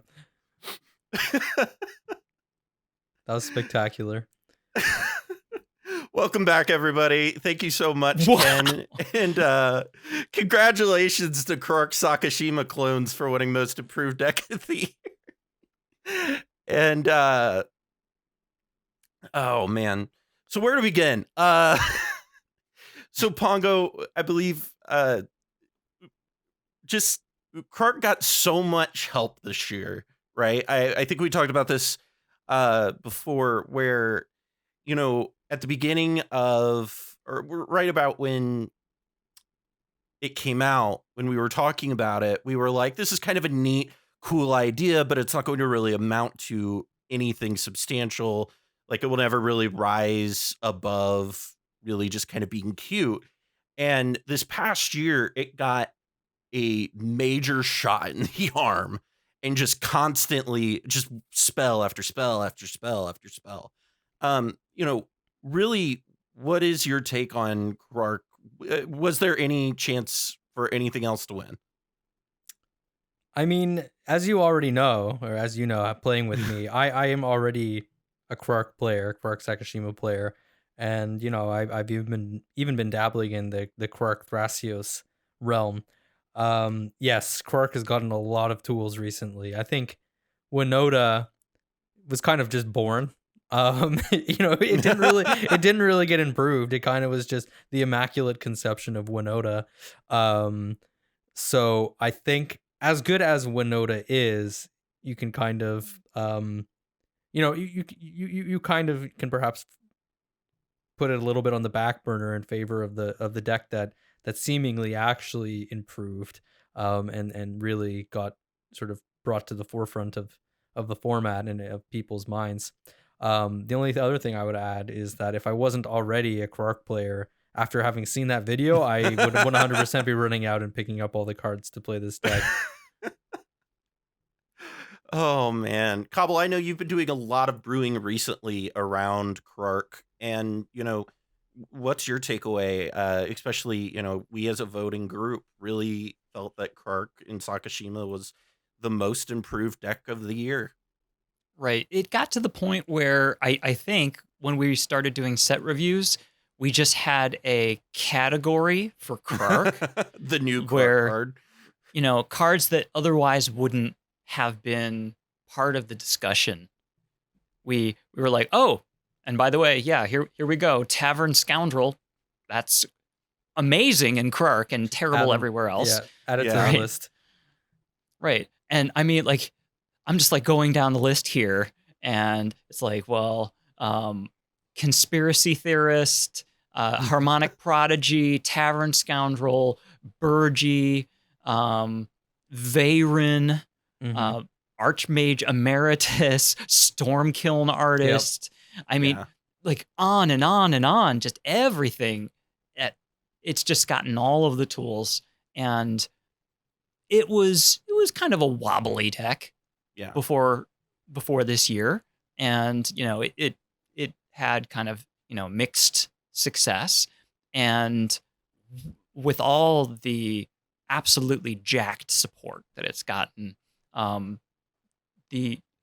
Krarkashima and other Krark variants are just, I think they're really experiencing a renaissance, and it's really cool to see the things that people are doing, because really just about every color combination I think is being explored with Krark that you can, and every one of those color combinations has really interesting things going on. So it's a really interesting area to study and to try new things, and it's successful.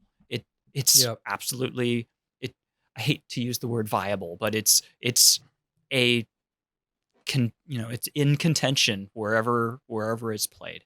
I mean, we see it well beyond viable. Consistent. It's made how many top fours this year? Several. Yeah, and I think I've played it on the stream to great success. I know Morgan, aka Spleenface, has also played it on Team Turn 3 to good success as well. Ultimately, I think the other decks that were nominated, that there's Codie, right? Codie kind of became a deck in 2021.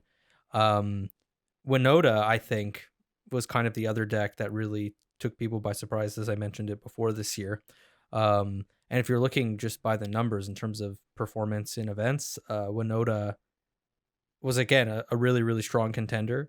I think that ultimately it was hard for me to vote for Winota simply because, again, like I said it before, Winota was printed in Ikoria.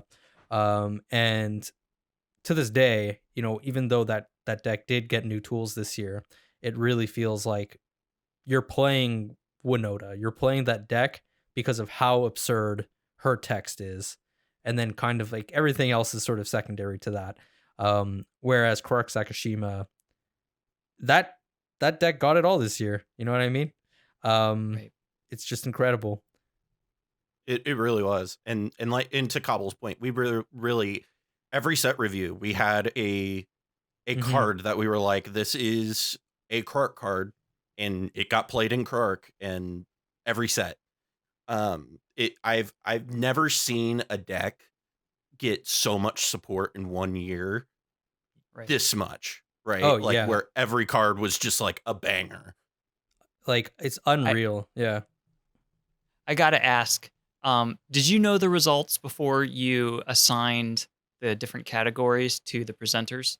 So, I sent out a sign up sheet to a bunch of different people and let them sign up and pick which category they want, and Ken picked this category as his category. Okay. If I'm correct, Ryan had originally picked it, and the two of them coordinated so that Ken could present it. Okay. Fair enough. So, and it absolutely worked out. It was very great job, Ken. Thank you so much. Yeah, great deck, great video.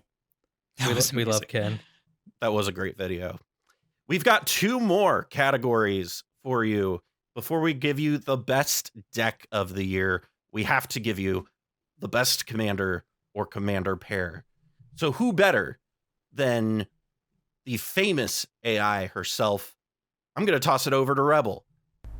I'm so glad these award shows are over. I can take off this stupid dress right now. Wait, what? There's another bit? Wait, what do you mean there's another award show and I'm part of it? Where's my agent? Wait, that's Jeggy.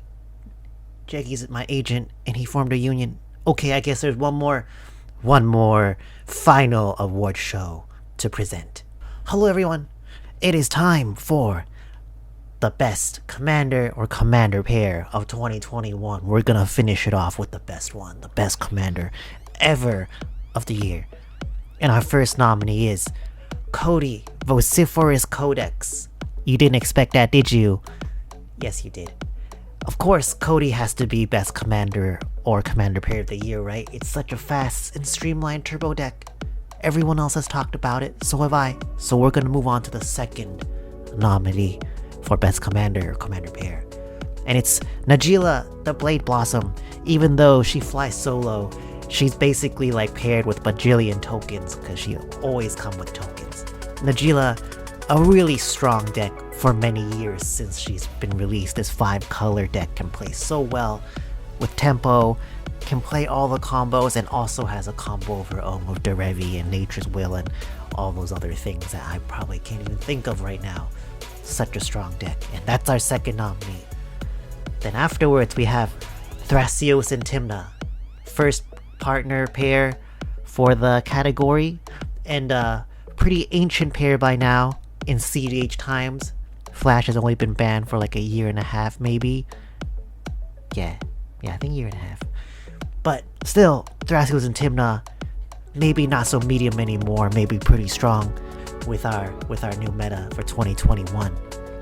Thrasios and Tymna still having 2 really good ways to grind, with Tymna letting us draw cards off combat, Thrasios letting us lean back, and Thrasios, Passios, and draw cards.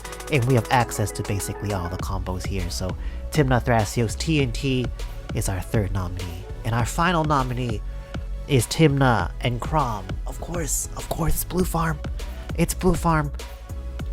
That's it, right? It has to be Blue Farm. That has to be our best commander pair of the year, because Blue Farm supposedly is the best deck, because you have 2 ways to grind value just like Tymna Thrasios, except Crom draws off of triggers of whenever opponent plays 2 cards, and also Crom beats. Crombat is pretty serious.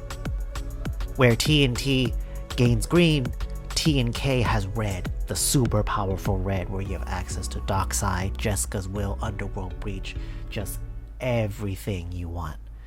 So, with our 4 nominees, who is gonna be the best commander or commander pair of 2021? Who's gonna close it out for the event? Let's see. I've got the best commander pair in this envelope in Jeggy's hands. Now, Jeggy, just do it one more time for me, buddy, okay? Just hand over the goddamn envelope, please. Come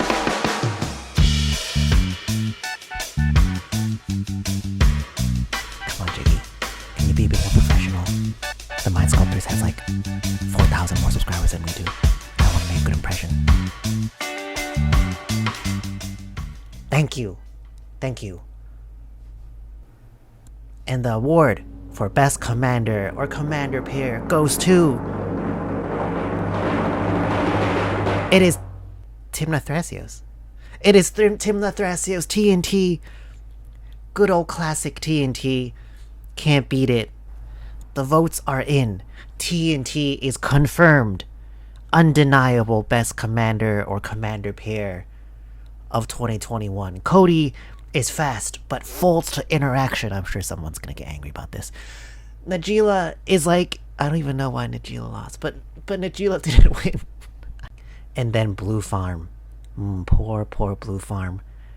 Can't even win a tournament and can't even win this award show. But there you have it. TNT. If you haven't been playing Tymna Thrasios, maybe it's time to play it for 2022. Yup. So that's the show. I am Rebel AI with Jeggy. And back to you, whoever is gonna close this video. Don't forget to subscribe to me. And maybe Mind Sculptors. Wow. Shots fired.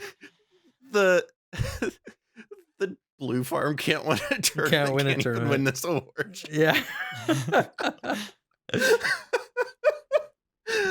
Oh man, things got real.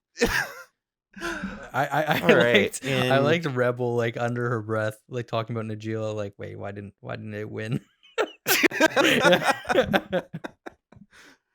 Oh man, thank you so much, Rebel. That was great. And so Cobblepot, this is, Thrasios Tymna. We talked about this on the podcast last week, Pogo. It's a tale as old as 6 years ago, and tale as old as time. Yeah, it feels like it. But really take us through this. When we came down and voted, I know that it really ended up coming down to Thrasios Tymna for most of us here at the Mind Sculptors. Yeah. This isn't an exciting win for me because it's like, okay. I mean, yeah. I could have seen it easily go to really any of these. Mm-hmm. I feel like Codie had the real coming out experience this year where it didn't exist like at all, and then all of a sudden it was just winning everywhere, and people couldn't deal with it, and it was so fast and so strong and so consistent. That's what I voted for. I would have thought that kind of captured the commander that was like highlighted by this year. Thrasios and Tymna, they're always going to be good. Tymna Crom, always going to be good. Najeela, always going to be good. And I guess it's just kind of, well, all right. It's like the Yankees winning a pennant or something like that. It's just like, all right, okay. The Patriots winning another Super Bowl. You're like, all right, okay. It's like, okay, whatever. I think Rebel did a great job, and I think appropriate shots were fired. And I think that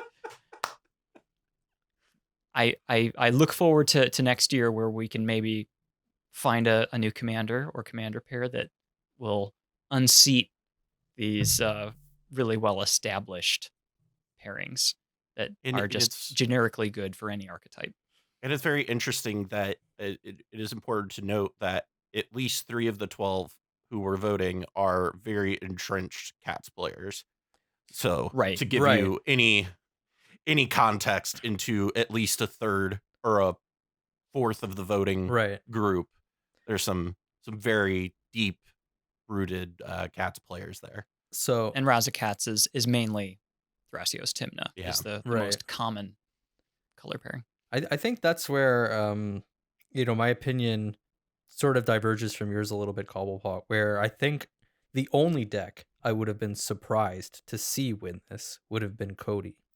And that has nothing to do with the power level of any of these decks. It has everything to do with what I know about the biases of the people who are voting for these awards. Yeah.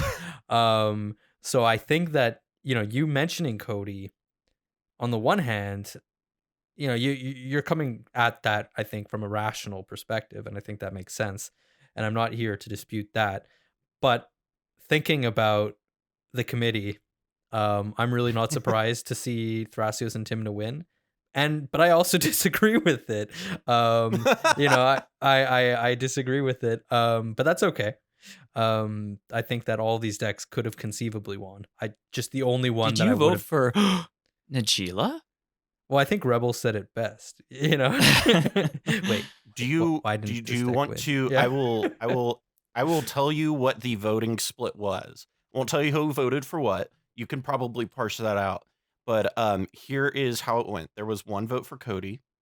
So Coval already outed himself. Yeah. There were 5 votes for Najeela, and there were 6 votes for Thrasios and Tymna. I should have voted for Najeela. No, of course I voted for Najeela, but yeah, I mean, and I actually think that based on what you're telling me, that means that there was shockingly few votes for Tymna Crom, and that's like surprising to me. There were as no well. votes for it. Yeah, exactly. Oh. 0 votes. Oh, okay. Wow. There's 12 of us voting. Right. Okay. For some reason, I thought there was a couple of extra votes. So it having no votes, you know what I mean? Like that is astounding to me. But again, it just goes to show that bias. There's bias everywhere, right? But that's okay. Yeah. You know, we like what we like, and there's no clear answers. You know, this is just the opinions, of of 12 the 12 people here. Exactly. And this is kind of, you know, our honors that we do. Mm-hmm. And finally, moving on to the main event, the very final, the best picture, you might say, of the year. The final category of best deck. And the nominees are, as it was said at the top of the show, Codie Turbo Naus, Najeela Tempo, Razakats, and Winota Stax.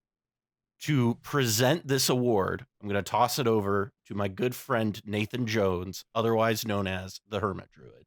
Hello and welcome to the Best Deck of the Year Award, presented to you by the Mind Sculptors. My name is Nathan Jones, otherwise known as the Hermit Druid, and I have with me today my faithful companion, Miha. So everybody say hello. And she's going to help me present the Best Deck of the Year Award. She went and fetched me the #1 card that was played in cEDH, the most powerful card that was played in cEDH, and will highlight the best deck of the year. And right here, are we ready to read it off? Okay, and the award goes to Mowu Loyal Did you sneak that on? You sneak that? Did you sneak that? The winner is Najeela. So there you have it, folks. Najeela Tempo winning the Best Deck of the Year award. Pongo, as do you have any words you would like to say on behalf of the Najeela community? I would just like to thank my family. I would like to thank my friends. I would like to thank all of the supporters, everyone all along the way who got us here. No, but in all seriousness, I think that I honestly I'm a little surprised. Partially because on the one hand there was a lot of great competition in the category, but then on the other hand, you know, I feel like Najeela is a deck that's been around for some time, and I guess it's weird because I don't actually, you know, I interact with a lot of other Najeela pilots all the time, but for whatever reason, I rarely see other people actually playing the deck. Could just be, you know, when that must just be a you thing, because here in my local meta, it's freaking everywhere. Maybe when I sit at the table, people don't pull out Najeela. I don't know. But in any case, you know, I'm super stoked to see that. And you know, I think that this award could easily have just been Best Dog of the Year. And I think that that would have been perfectly fitting as well, and we would have had a great winner as well. What else is there to say? The difference on this one is that at least all 4 did get votes on this one. So there was a vote for Razakats, which is a little bit surprising knowing our voting audience. Right. 2 votes for Winota Stax, 3 for Codie, and then 6 for Najeela. So an overwhelming majority of us definitely seem to think that Najeela Tempo is the best deck in the format. Bloody favoritism.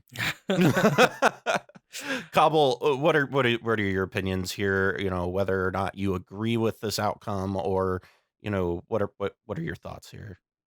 I think that the results are, substantive. I think that all 4 of these decks are great, and are I think all 4 decks are decks that have won or at least top 4'd multiple tournaments in the past year. So I don't think that you could besmirch any of them for being in the contention or for winning. I think maybe people play less Najeela just because there hasn't been a whole lot of innovation maybe in the past, in recent memory. There hasn't been anything that's really kind of shaken up that deck list, or really changed the game for I think it. like Ignoble Hierarch and at like Ragavan were when you guys were like, oh. I mean, Right. it's funny you say that, because on the one hand, it's true that compared to some of the other decks that were listed, in particular, like Winota Quirk being a new deck, or like Quirk that we talked about earlier, or Codie basically being a brand new deck this year. That's true. But that being said, I think this is when Najeela remains sort of, in my mind and in my experience, sort of one of the established decks that we're still tinkering with so much in the Najeela Discord, like constantly trying out new things. On the one hand, you've got you've got all those really powerful cards, and you've kind of got that really consistent Najeela game plan. But then, because you are in 5 colors, you get the ability to tailor the deck so much, and because you're not really like beholden to any particular like specific cards, like big combo packages or anything like that, you kind of get to experiment with like a lot of different things, and tailor your deck to your metagame. And even beyond that, like the deck can be built in so many different ways. I know that Rebel's coming out with a video pretty soon that highlights that. New direction that I've taken Najeela. We've kind of just started experimenting with like Najeela, with Winota as the hidden commander and stuff like that. There's still lots of things to do with that deck. I just think that, for whatever reason, people maybe just feel like, maybe they feel like there's like, it's intimidating to try to innovate in that space, but nobody should feel that way. Like everyone should, if they're interested in doing something with Najeela, should absolutely try it out. When Winota was first spoiled, didn't we say, hey, Pongo, Warriors triggered Winota? Is that a good inclusion? I don't know what your take was. Yeah, I can't remember off the top of my head. It's longer than 13 months. It's almost 24 months ago. Friend. Yeah. Really? Yeah, that came out in Q1 of 2020. Really? Yep. Wow. It was like the first wave of the pandemic. Yeah, like Ikoria is like ages ago now, but it's not in standard anymore. Thinking back on that, I wouldn't have been surprised if my take was I have trouble seeing it in like the standard tempo shell, just because of like the weird distribution of like humans to like non-humans and stuff like that, which is why I and other people have experimented with different shells to play Winota in Najeela, where you can actually leverage the card a lot better. Surprisingly, Winota is a warrior as well. It's not just that Najeela creates non-human warriors. Right. It's also, you've got, for whatever reason, Winota making an extra warrior token as well. It's just nonsense. One of the things that I think is really, of all of this, that I think speaks volumes of how far we've come, is the fact that a Boros deck was very heavily nominated by like the general public as best deck, like by a lot. It was one of our most nominated decks for this category. And I think that speaks volumes of how far that has come, because if you'd asked us a year ago, right, if a 2-color Boros deck would make it to best deck consideration, I probably would have laughed at you, right? You know, like there was nothing on the radar at that time that even came close, right? And really, that's almost, as Pongo had alluded to earlier, it's almost entirely because of Winota herself.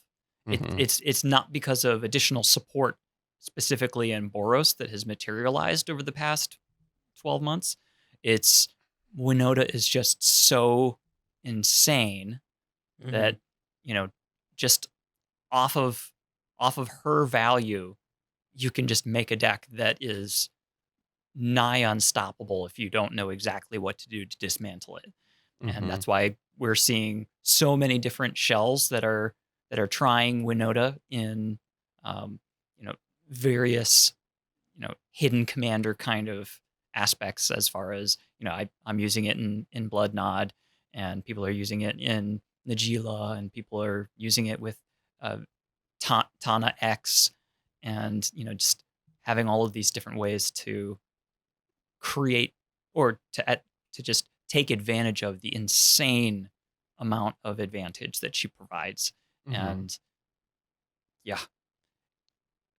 I can't imagine another Boros commander that could come in and unseat her. Yeah. It's hard to imagine her being printed as a card, but here we are. Right. Like, yeah, it's unreal. She carries Boros on her shoulders. Like, absolutely. Right. You're right, Cobble. Cole helps a little bit. Yes. Cole just kind of. And he's a dwarf after all. Yeah. Cole is a good deck as well, and we have gotten really interesting Boros commanders recently, and I think that's certainly something worth highlighting.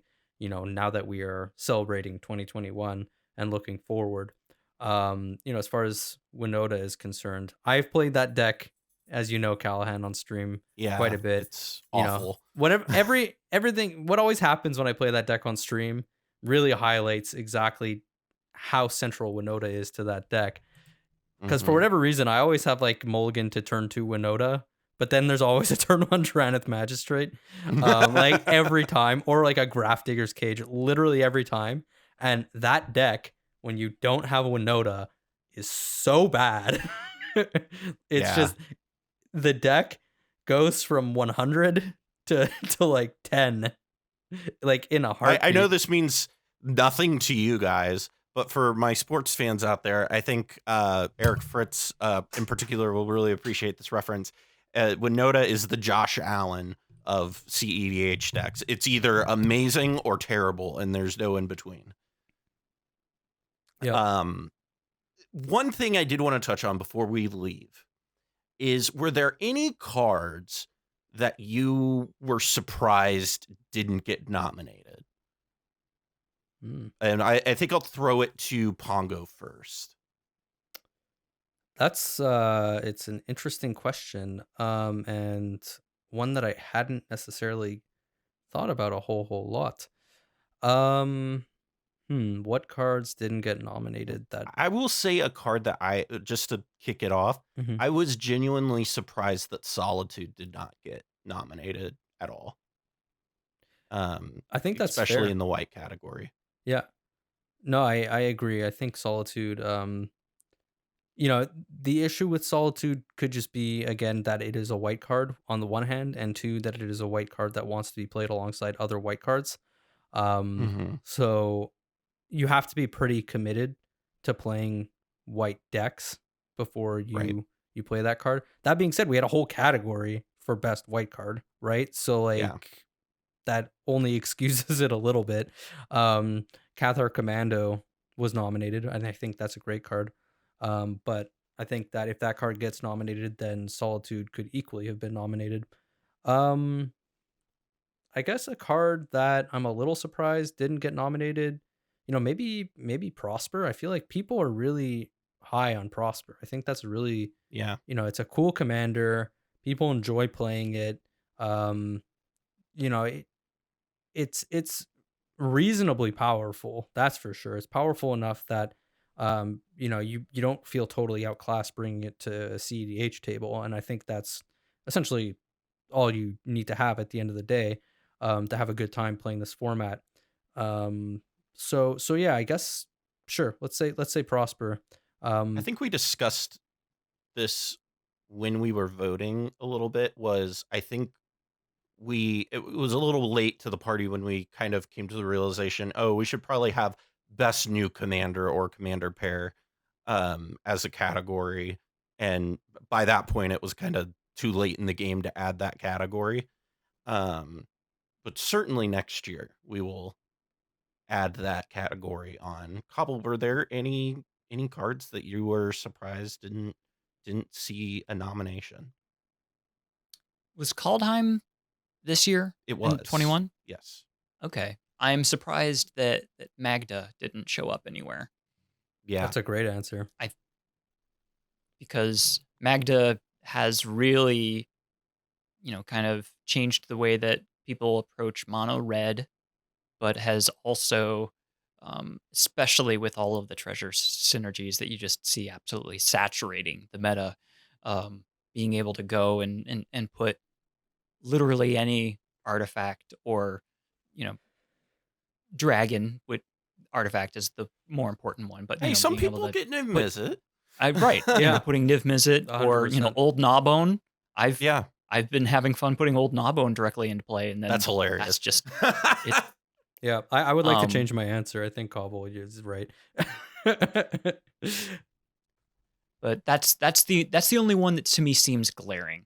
I saw others that were on there where Wandering Archaic, it got nominated. Out of Time got nominated. I think that those are going to be perceived as better cards as time goes on, as people adopt them and warm to them.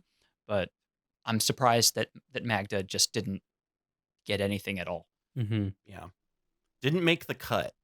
I think is what ended, because especially when we're cutting to 4, in the red category, there's only 4 that you can do, and those were the 4 that got the vast majority of nominations, which is very interesting. Any final thoughts kind of here as we look at Urza's sweep of the the awards tonight? Pago, what are your kind of final thoughts? I feel like 2021 on the one hand was a powerful year for cEDH, but also it wasn't a year that I would say, really rocked the format, sort of to its foundations or anything like that, which is nice. I think that there was good cards, there's powerful cards, things that changed the format, certainly, for the better, most of the time, and powerful new options. But ultimately, I would say it was a very responsible year in design, at least as far as we were concerned. Didn't have the highs of 2020 and many years before 2020, but we just talked about 2016. Yeah, exactly. but enough powerful and interesting cards that it didn't feel like we got absolutely nothing this year. Yeah. Cobble, what are your kind of closing thoughts for the year? I think Modern Horizons 2 was fairly impactful, as far as adding new tools that had widespread reach throughout the metagame. I personally would love it if there was a return to whatever design team that designed Kaladesh. Just to, I don't know how many people remember what happened in cEDH when Aetherflux Reservoir and Paradox Engine and Dramatic Reversal all came into the metagame like all at the same time, and it was it was a very fun time to be Tumultuous brewing, time, and it was yeah. right. There was all kinds of new, wild, very powerful things happening because that was the first time that Isochron Scepter became a thing, and it was the first time that Paradox Engine was there, and it was that kind of shakeup. Commander 16 come out like right after Aether Revolt? They were. I Really thought it close. was like I thought they were like real close, like within a month of each other. They were certainly we can very check. close to one another. I'm struggling to remember if it was like Aether Revolt first or the Commander set first. In my brain, Aether Revolt was in between, or Commander 16 was in between Aether Revolt and Amonkhet's release. That could. I mean, be, regardless but, of how it yeah. actually fell. I mean, I remember. And there was Colorless the Hulk being very- unban that year too. Yep. Yeah. So. And we had Paradox Engine that floodgate, year, but floodgates were open. So. Yeah. Yeah, and that's what I'm getting at. Modern Horizons 2 was a very, very powerful set, as you mentioned, Cobble. But, as much as those cards, penetrated the format a lot, they feel like powerful options that are fun to play with. But again, you highlighted major shifts in the format. And if we look even at like Thassa's Oracle being printed, Underworld Breach being printed in the same set, that feels like a year where, and Dockside being printed, those feel like cards that redefine the format.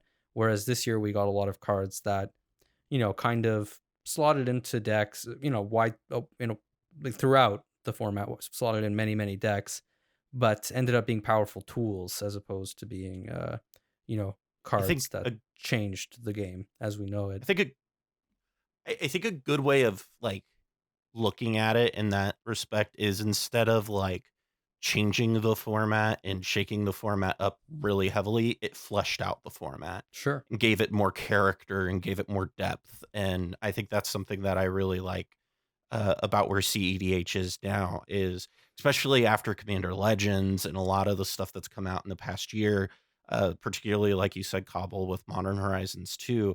I think cEDH is one of the most interesting places to brew and play right now in all of Magic. And I think you see that with a lot of pro players starting to join the cEDH ranks slowly but surely. Yeah, I have high hopes for Commander Legends too.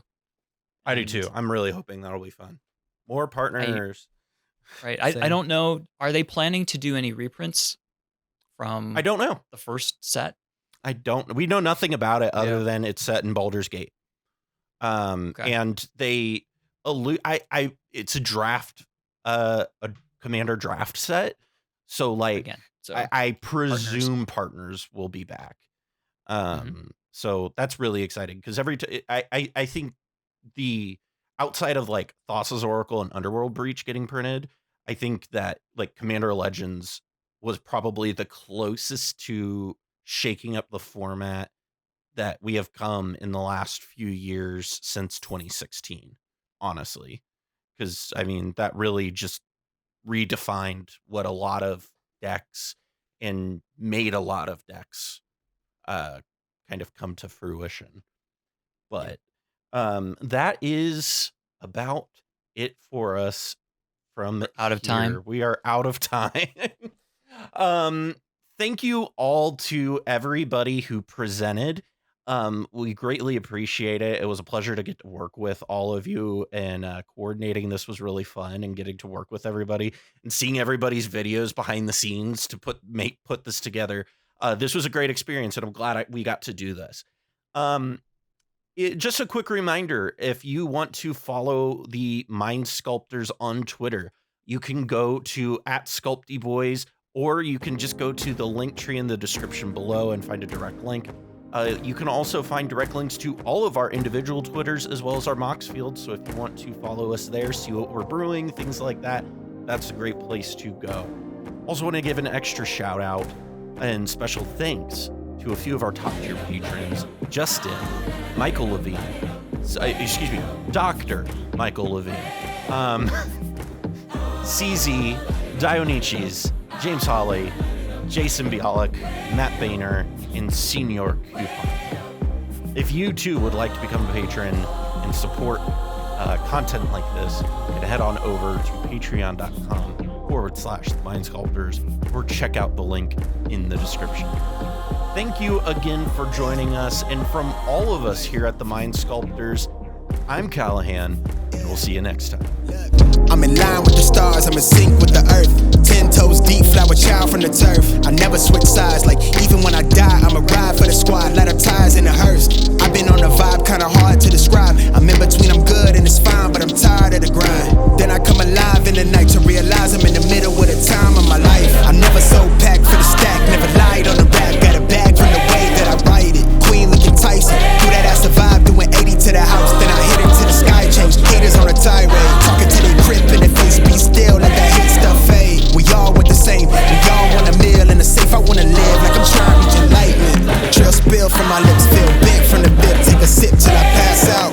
Try and get grit, but it don't make sense, cause you can lose life on this fast route. Yeah, turn thoughts to a cash cow. I might flip that to the glass house. I don't need the accolades, I'm in love with the chase. I just wanna eat, save a spot at the table. Beast with the slap, pin myself on the map. You long with the wind, but we knowing that it's cap. 5-hour flights, couple nights at the flat. To be real, couldn't see me making moves while I'm at. I'm still on the grind, limit time when I chat. I'm burning down sage, keep the demons away. When I write it, give a piece of myself to the page. I don't